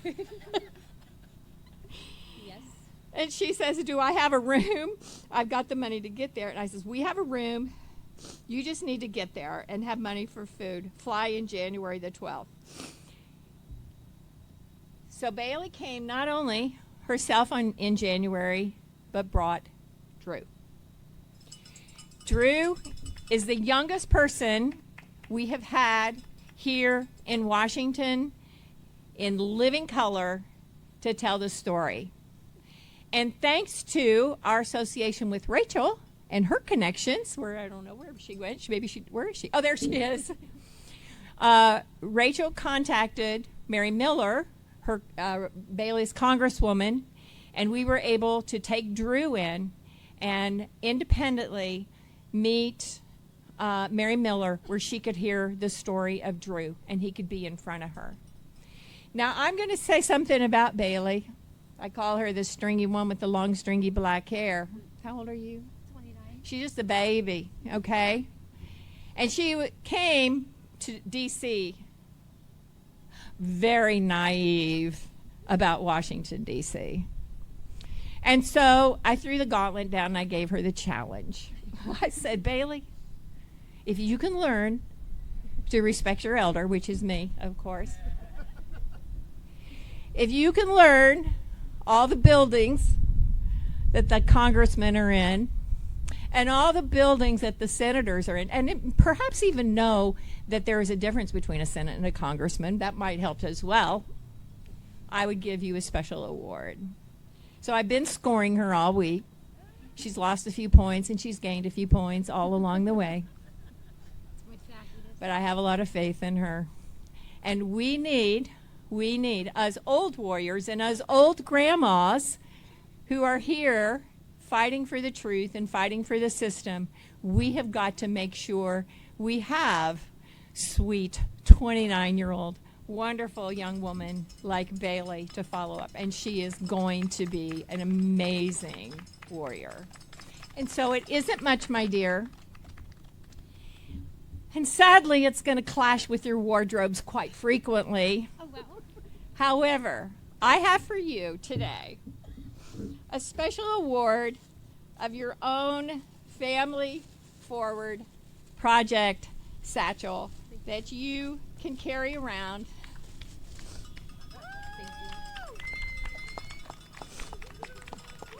And I just want to appreciate you so much. Thank you, guys.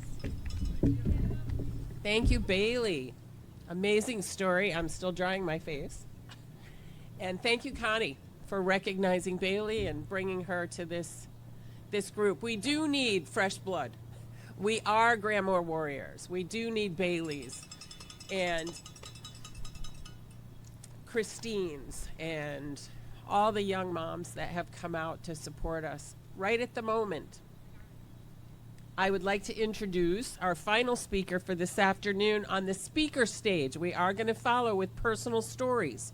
So if you have something you want to say, Rachel is coordinating personal story mic time and would be happy to add you.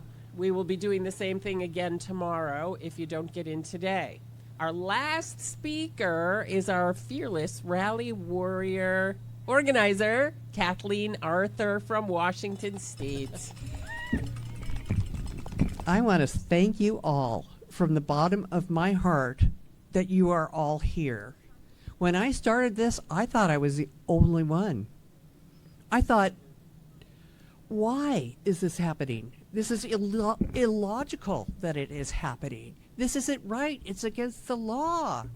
What's happening? I was so naive, and I really believed like the law worked and that people were treated fairly. Like I said, very, very naive. Our story basically happened when I got very ill and we moved hours away from one of my grandchildren. And her mother was wonderful. She was a nursing student, straight A, and Haley was the most happy, wonderful little girl you've ever seen. But I went back to visit them, and I found a mother who was drug addicted with tons of absolutely awful people in her home, and my granddaughter was skinny and agitated, and there was no food in the home. Now, I didn't know what to do. And what you're supposed to do is call Child Protective Services when there's obviously abuse and neglect in the home. This was a meth mom. The children needed to be removed. So they took the child, but they would not give her to me, the grandma. I'm a grandma. I've been a nurse since 1982. My husband's an engineer. We've raised 3 kids, blah, blah, blah, blah, blah. There was no really good reason for them not to give Haley to us. And this was a long time ago. She's 21 now, and she was 8 when it happened. But the social worker actually explained to me, I said, why do you want to take her from me and not place her here? And she explained to me that in order to get their services, the child has to be a foster child. And then they get all this great services and counseling and blah, blah, blah, blah, blah. So she was a foster child. They took her in and made her a foster child, but they would not give her to me. And so then I asked the the social worker why not. And bottom line, it was the ASFA. And what it is that at that time, they were giving bonuses. When a social worker successfully completed an adoption, and that adoption, in order to qualify for federal funds, the child had to be poor. The Title 4E is an entitlement, and what an entitlement is that you have to qualify for the entitlement. And it is written in the law of Children's Services that you have to be able to qualify for TANF in order for the states to get the foster care money. So it's either being poor or disabled. Those are the only two categories that will go into foster care. And as a result, there's a very small pool of children that qualify for the reimbursement, and those are the children that are being sought after by the social workers. Every single action that the social workers did were traced to how they make money. Now, if you have an office over there, let's say, you do not have to go out and get children and take them from your parents in order to keep your lights on. But that is literally how they have financially structured Title IV. In order to keep the money flowing in, because it's per head count, they have to have a stable, steady number of certain children that qualify for them to get their money. And if they don't have those children, their office doors will close. It's per head count, and that is why there is such a desperation to get children into the office. If they do actually end up adopting out or sending children on, and their population of children goes down, they would have to lay people off. And hint, they never lay people off. They really have made an art form of keeping a very balanced, stable, steady amount of children in their offices, because that's how they make their money. So I would actually like to thank Facebook for this, because I just threw it out in Facebook, not knowing who on earth would be hearing this information. And when I found out that there were people all over the nation who was going exactly the same sort of odd circumstances that I was. And that was when I realized that it had to be something federal. At first I thought it was just bad social workers and they were mean and we got a bad bunch and blah, blah, blah, blah, blah, blah, blah. But the same exact thing happened. The same exact fraud happened. The same exact lying and planting of evidence in every single state of the nation. So I went here to the federal government and started just walking from room to room and saw all the senators. I walked to every single one. It took 3 days, and they didn't have a clue what was going on. That was it. And that's why I felt that the most important thing that we could do is to get you guys there. Tell your stories so that they know what is going on, because they primarily do only hear from lobbyists and definitely from the people who work for CPS, but they don't hear from the parents. So that's why our story is so very important, and it is working.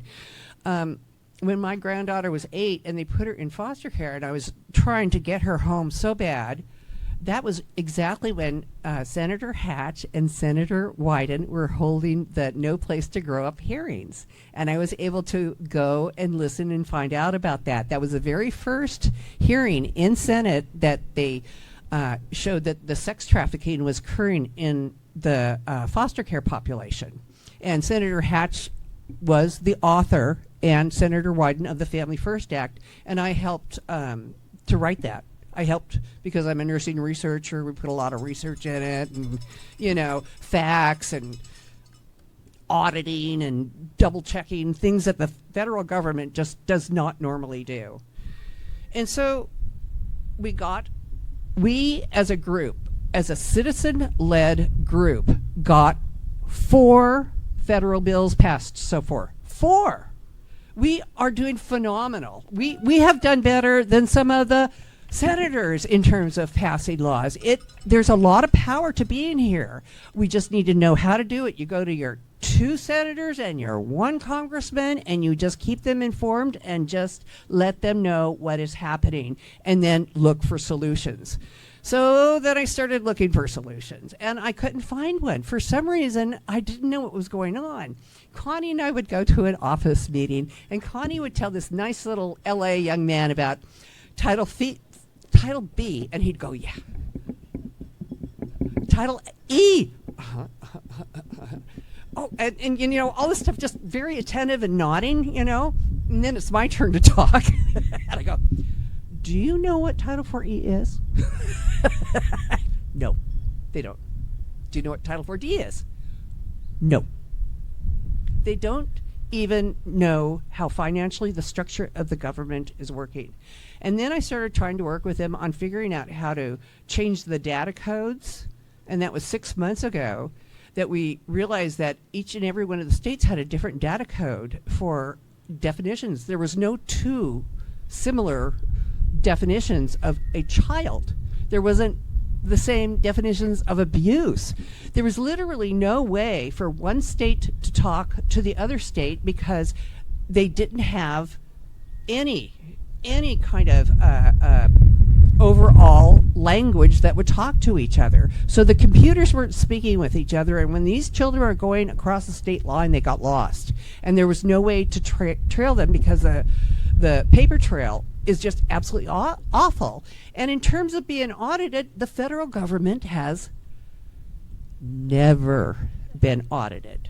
I recently found this out because the Congress divides their different distributions into 4 or 5, depending on whether it's Senate or House.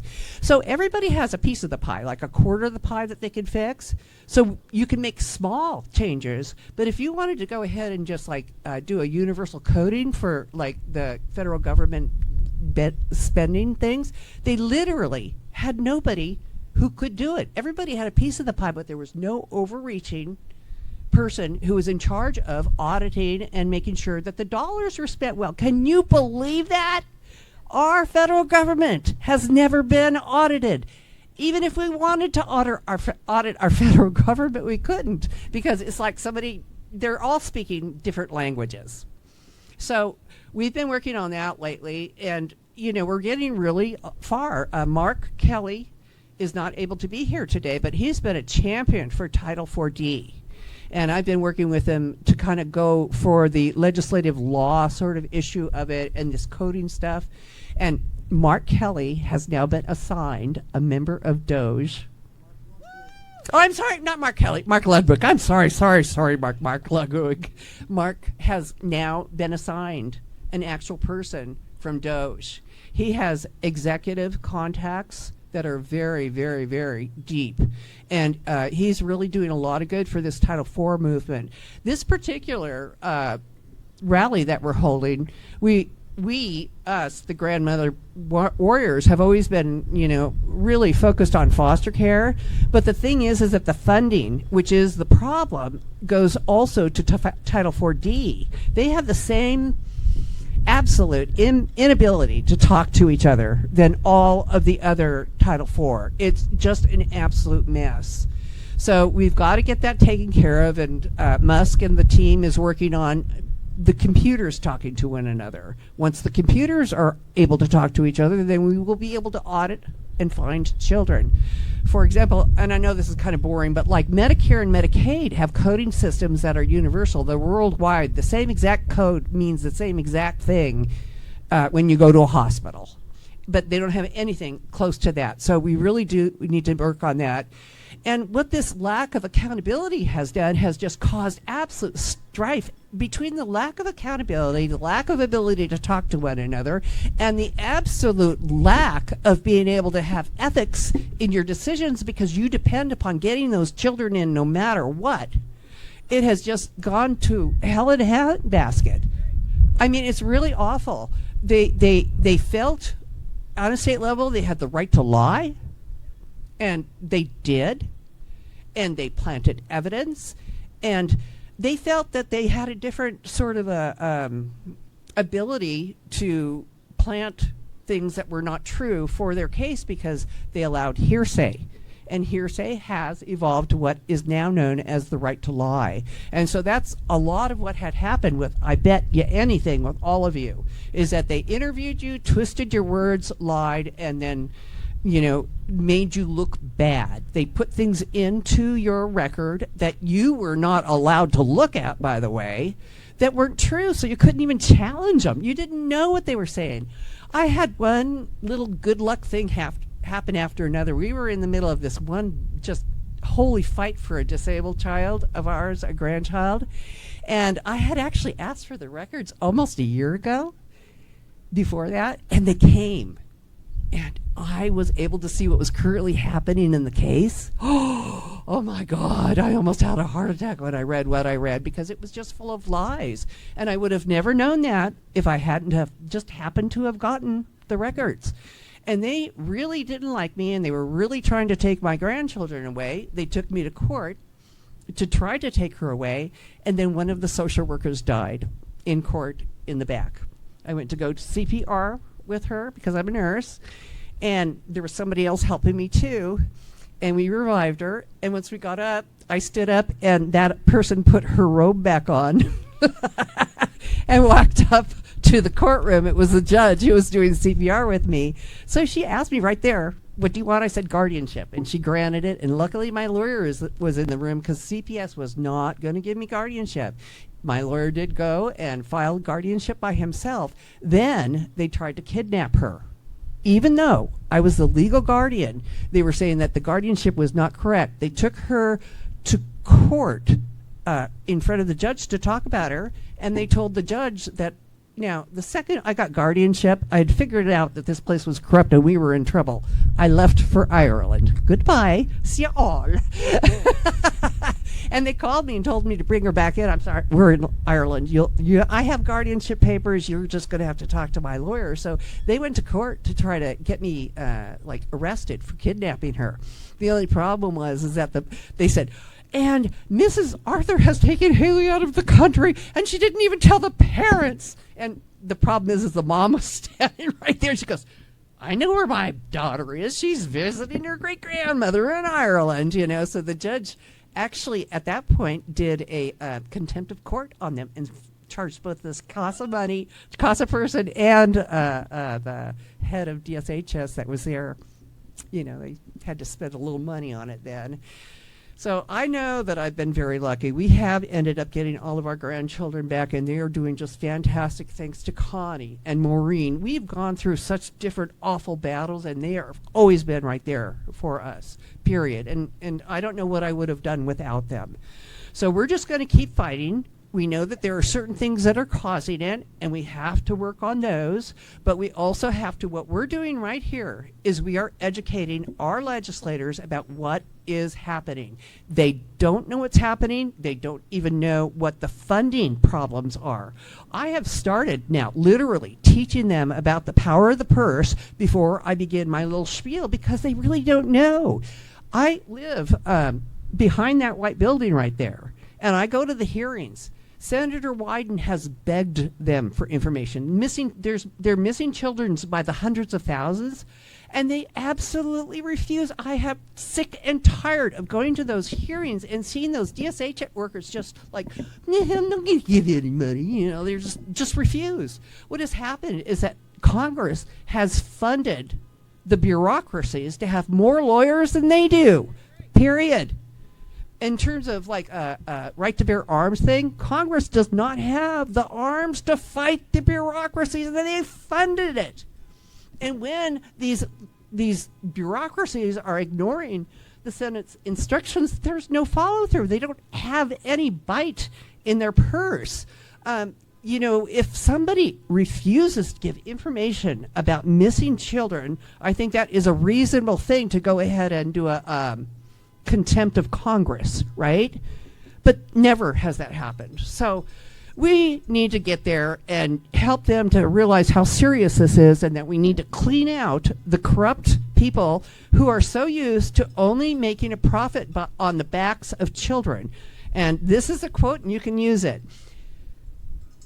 The more money that is spent, the worse the outcome in children's services, period. I mean, that's the way they're built. So anyway, I also want to just real quick say a couple things about Title IV-D. Title IV-D is a terrible, terrible, terrible system. It used to be only enacted because when moms would go on welfare, they would go and try to get the money out of the dads. But in 1996 or 8, they opened it up to anybody could get government-assisted child support. And so now it went from this little tiny program, kind of like foster care, to all of a sudden it exploded all over the nation. Did you know that a significant amount of every single state's budget is directly from child support? Every dollar they collect. Now, they were just collecting a small amount of dollars for the poor dads, right? But now it's all of them. Every dollar they collect for child support, they get a percentage of. Did you know that? The states get paid for causing family trauma. Mark is in particular trying to get 50-50 shared parenting. I mean, if you buy a house together and you get divorced, you still have to figure out that payment. And parents don't have to have the government telling them what to do. We signed a voluntary marriage contract, and we need to figure out voluntarily what we're going to do in terms of the finances of the children. And putting dads in jail is not an option. Taking dad's driver's license is not an option. Making dads pay for children who aren't even theirs genetically is not an option. I mean, way back in the days before DNA, anybody who was close to the mom in that circle, they would grab in and make responsible. I mean, there's tons of guys paying thousands and thousands and thousands of dollars for children who are not theirs. And we have DNA now. It's not like there's a question, but the system is stuck, it's broken, and it is designed to where it's making the state money, and so no one's complaining about it. We need to complain about it. We need to do something about it. And Mark is like, you know, on the same kind of level as we are. He's working on Title IV-D. We're working on Title IV-E, and we're both doing the same things. I mean, we actually been going to D.C. here together for, I think, about 10 years. We came to our first Million Parent March, and we were the only ones in D.C., except for these guys. There were all these old grandmas with foster care, and then there was all these guys who were doing Title IV-D stuff. And that's when we started talking and found out that it was all Title IV-E. It was the same exact problem, just different horrors that were coming out of it. So we've been working on it hard. We are making progress, but there is a lot to do. So thank you for coming.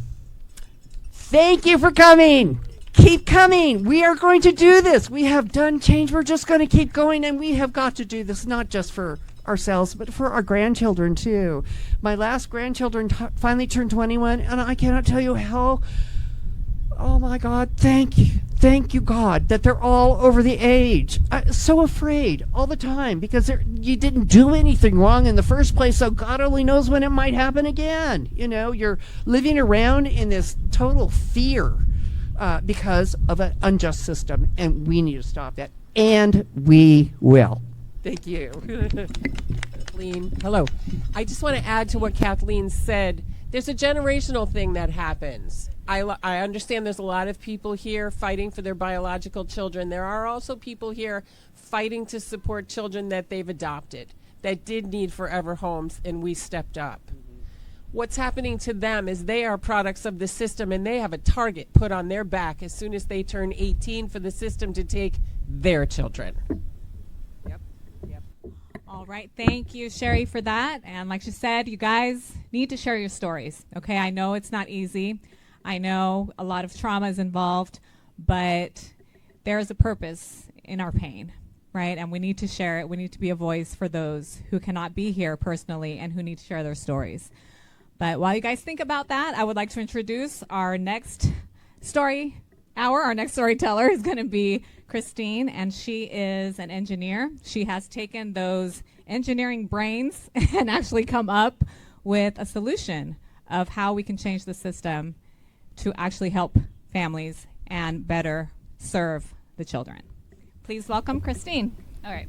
So this is the first speech I've ever given, and I'm super shy, so bear with me.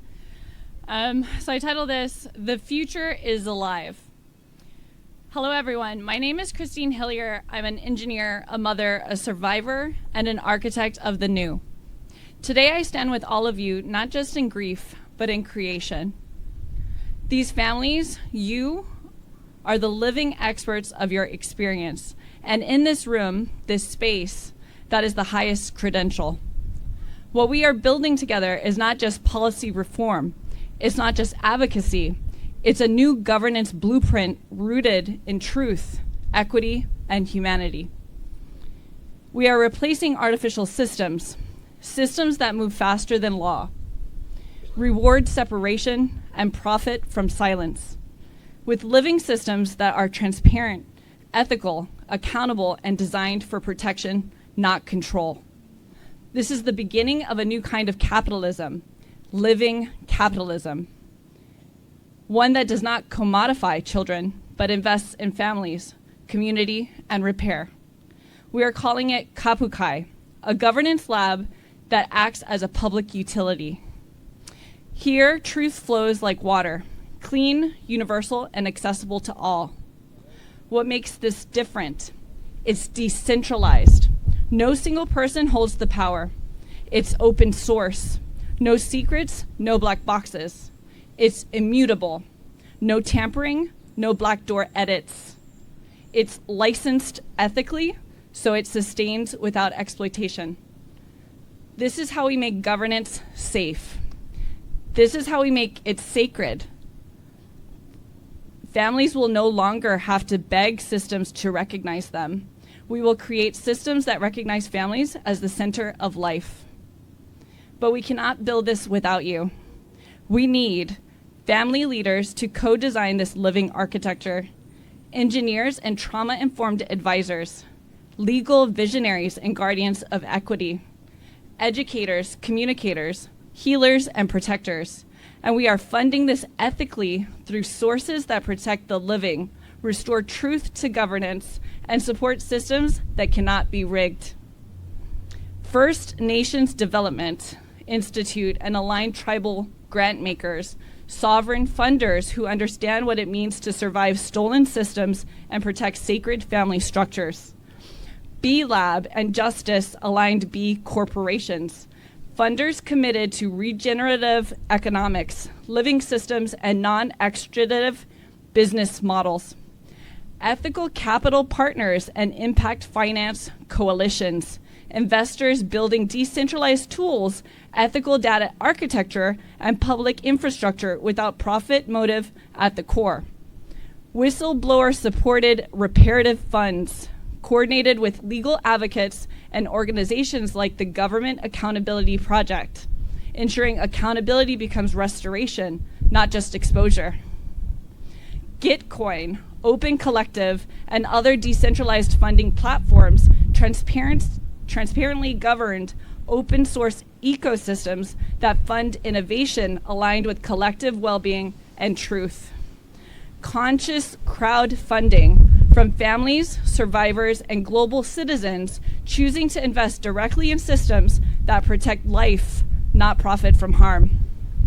These are not theoretical. They are real, accessible, and already building the future. This is living capitalism for living systems led by living families. This is not just for us. It is by us and is built to outlast us. This is how we transcend whistleblowing by becoming architects of evolution. Kapukai is not just an idea. It's already here. It's alive. So if your soul feels this truth, join us.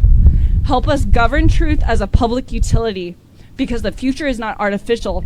The future is alive. All right, thank you so much, Christine, for sharing that. Our next speakers are from Texas. They are Vanessa and Sarah.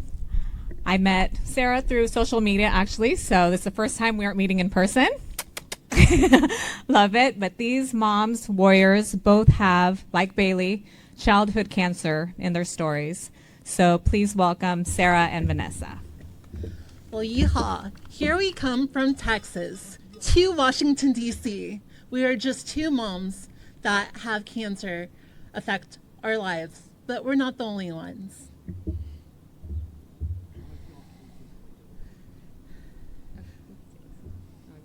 Yep.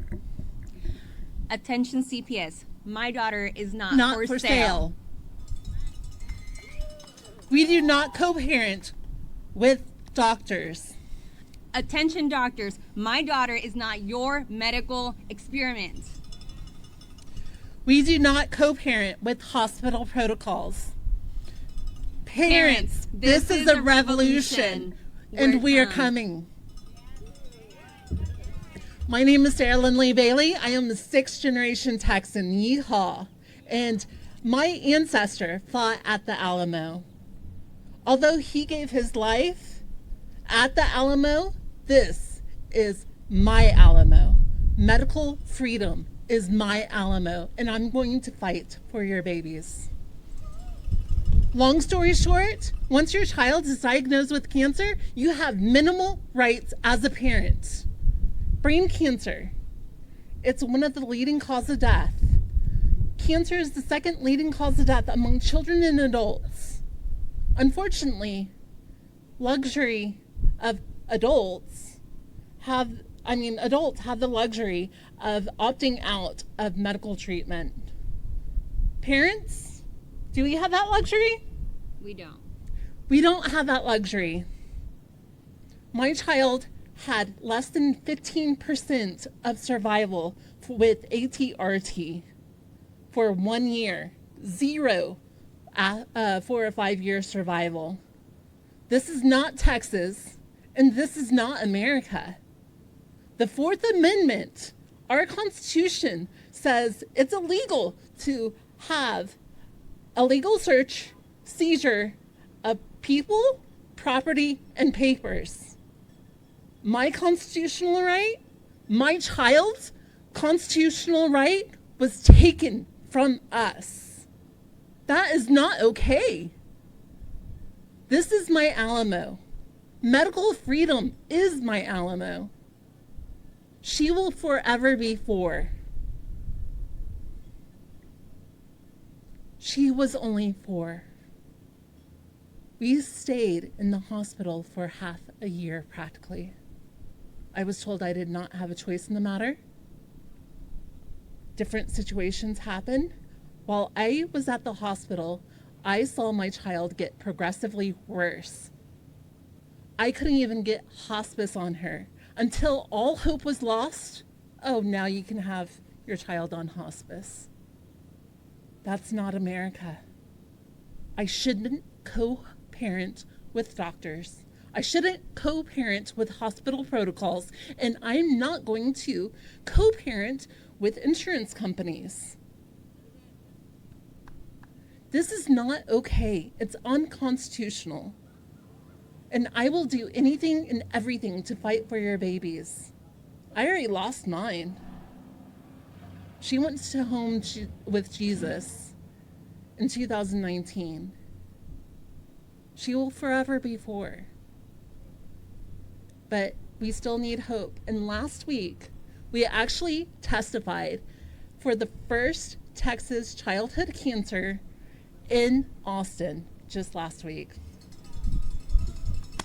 So let me introduce you to my friend, Vanessa. She's also another warrior mama.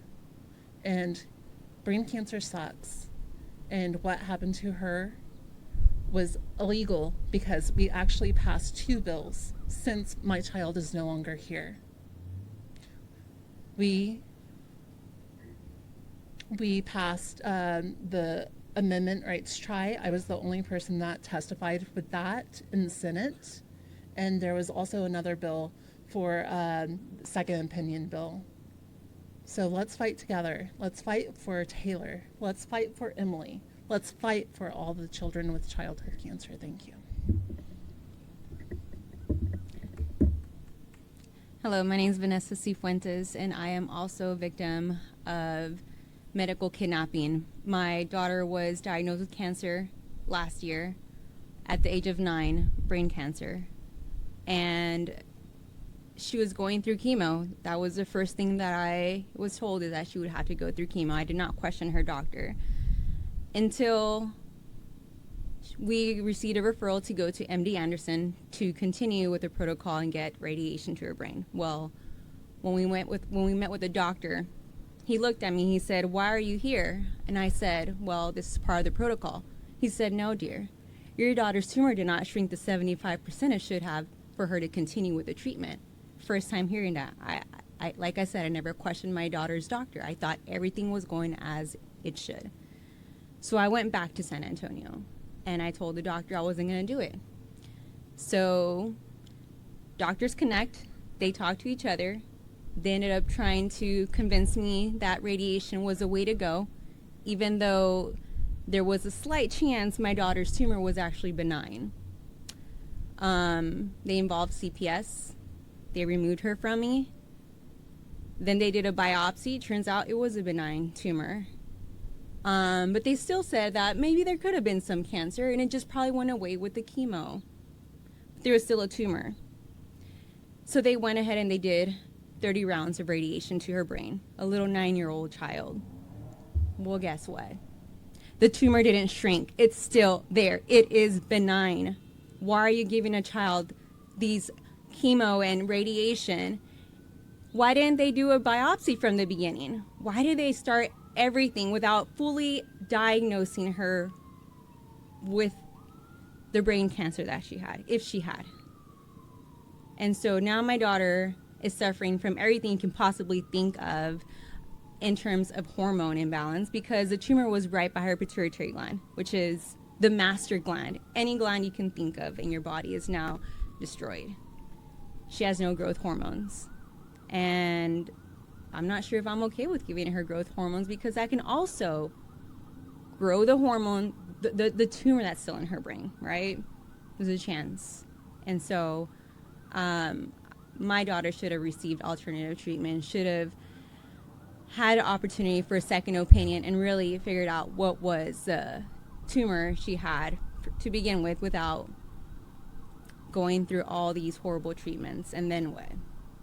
So, you know, I'm here to see, I'm, you know, advocating for all children, cancer or, you know, chronic conditions, and, you know, we're in it. So thank you. A lot of people may not know this, but her baby was taken away by CPS. It took almost $100,000 to have her baby back in her arms. That's not okay. It's not okay. And we need to change things, and we are so thankful to have be a part of this tribe, because it's not easy. It's not easy talking about the death of a child. It's not easy talking about childhood cancer, because it's a living hell. So we appreciate all of your help. And if you know of anyone in Texas, please connect us so we can grow that Mama Coalition in Texas, so we can change laws. Because again, that is the first hearing about a childhood cancer bill. So thank you all so very much. God bless Texas. All right. Thank you, Sarah and Vanessa, for sharing, you know, your heartbreaking stories, very powerful stories, meaningful stories. And anyone else want to share today? Anyone else want to go? We are still here tomorrow, so, and Thursday. So if you need help, you know, writing your story, if you need help just, you know, getting it out there, we're here. You know, we've done this a million times. We've been here for 10 years doing this. So we got a lot of people here who are willing to help you narrow it down, coach you, get comfortable at speaking and sharing your story. But for today, I think that is it for today. Can we give a round of applause to a crew who set all this up? Thank you, Brian. And And thank you, Kathleen, for setting all this up, for organizing this. It was amazing. It's great to meet you all. It's great to see you in person and not just social media. We look forward to the rest of this week, and we will see you there. Yeah. You know, I know a lot of you are going through the very same things that I'm going through right now. Just hold your head up. Kai, Luca, Daddy loves you. I'm on my way. Hold on, Kai, buddy, don't let go. Daddy's on his way and I'm in control. Hold on, Luca, honey, don't let go. Daddy's on his way and I'm in control. Hold on, Kai, buddy, don't let go. Daddy's on his way and I'm in control. Hold on, Luca, honey, don't let go. Daddy's on his way and I'm in control. All I know is pain, all I know is sorrow. Look into these eyes and you see that they be hollow. No future for tomorrow, I will beg or borrow. Whatever it takes, whoever's bones I have to break. Even if I have to take fate into my own hands to make sure that we're reunited once again. Come on, sing it with me now, sing it with me now. Yeah. Hold on, Kai, buddy, don't let go. Daddy's on his way and I'm in control. Hold on, Luca, honey, don't let go. Daddy's on his way and I'm in control. Hold on, Kai, buddy, don't let go. Daddy's on his way and I'm in control. Hold on, Luca, honey, don't let go. Daddy's on his way and I'm in control. If I could have one wish, and that wish would be my kids. We'd be out doing shit that all the other families did. Taking you to practice, look into gymnastics, watch your first backflip. That's the shit that I miss. Tell me what did I do? They don't deserve this. Tell me what's the purpose to reverse this curse which social services has placed upon us. Yeah. Hold on, Kai, buddy, don't let go. Daddy's on his way and I'm in control. Hold on, Luca, honey, don't let go. Daddy's on his way and I'm in control. Hold on, Kai, buddy, don't let go. Daddy's on his way and I'm in control.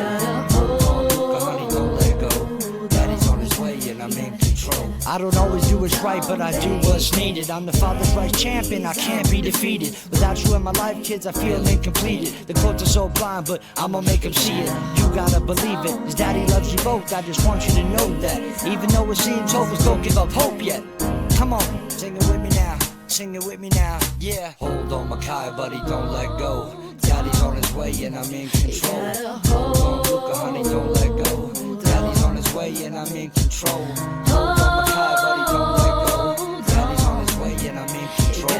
Hold on, Luca, honey, don't let go. Daddy's on his way and I'm in control.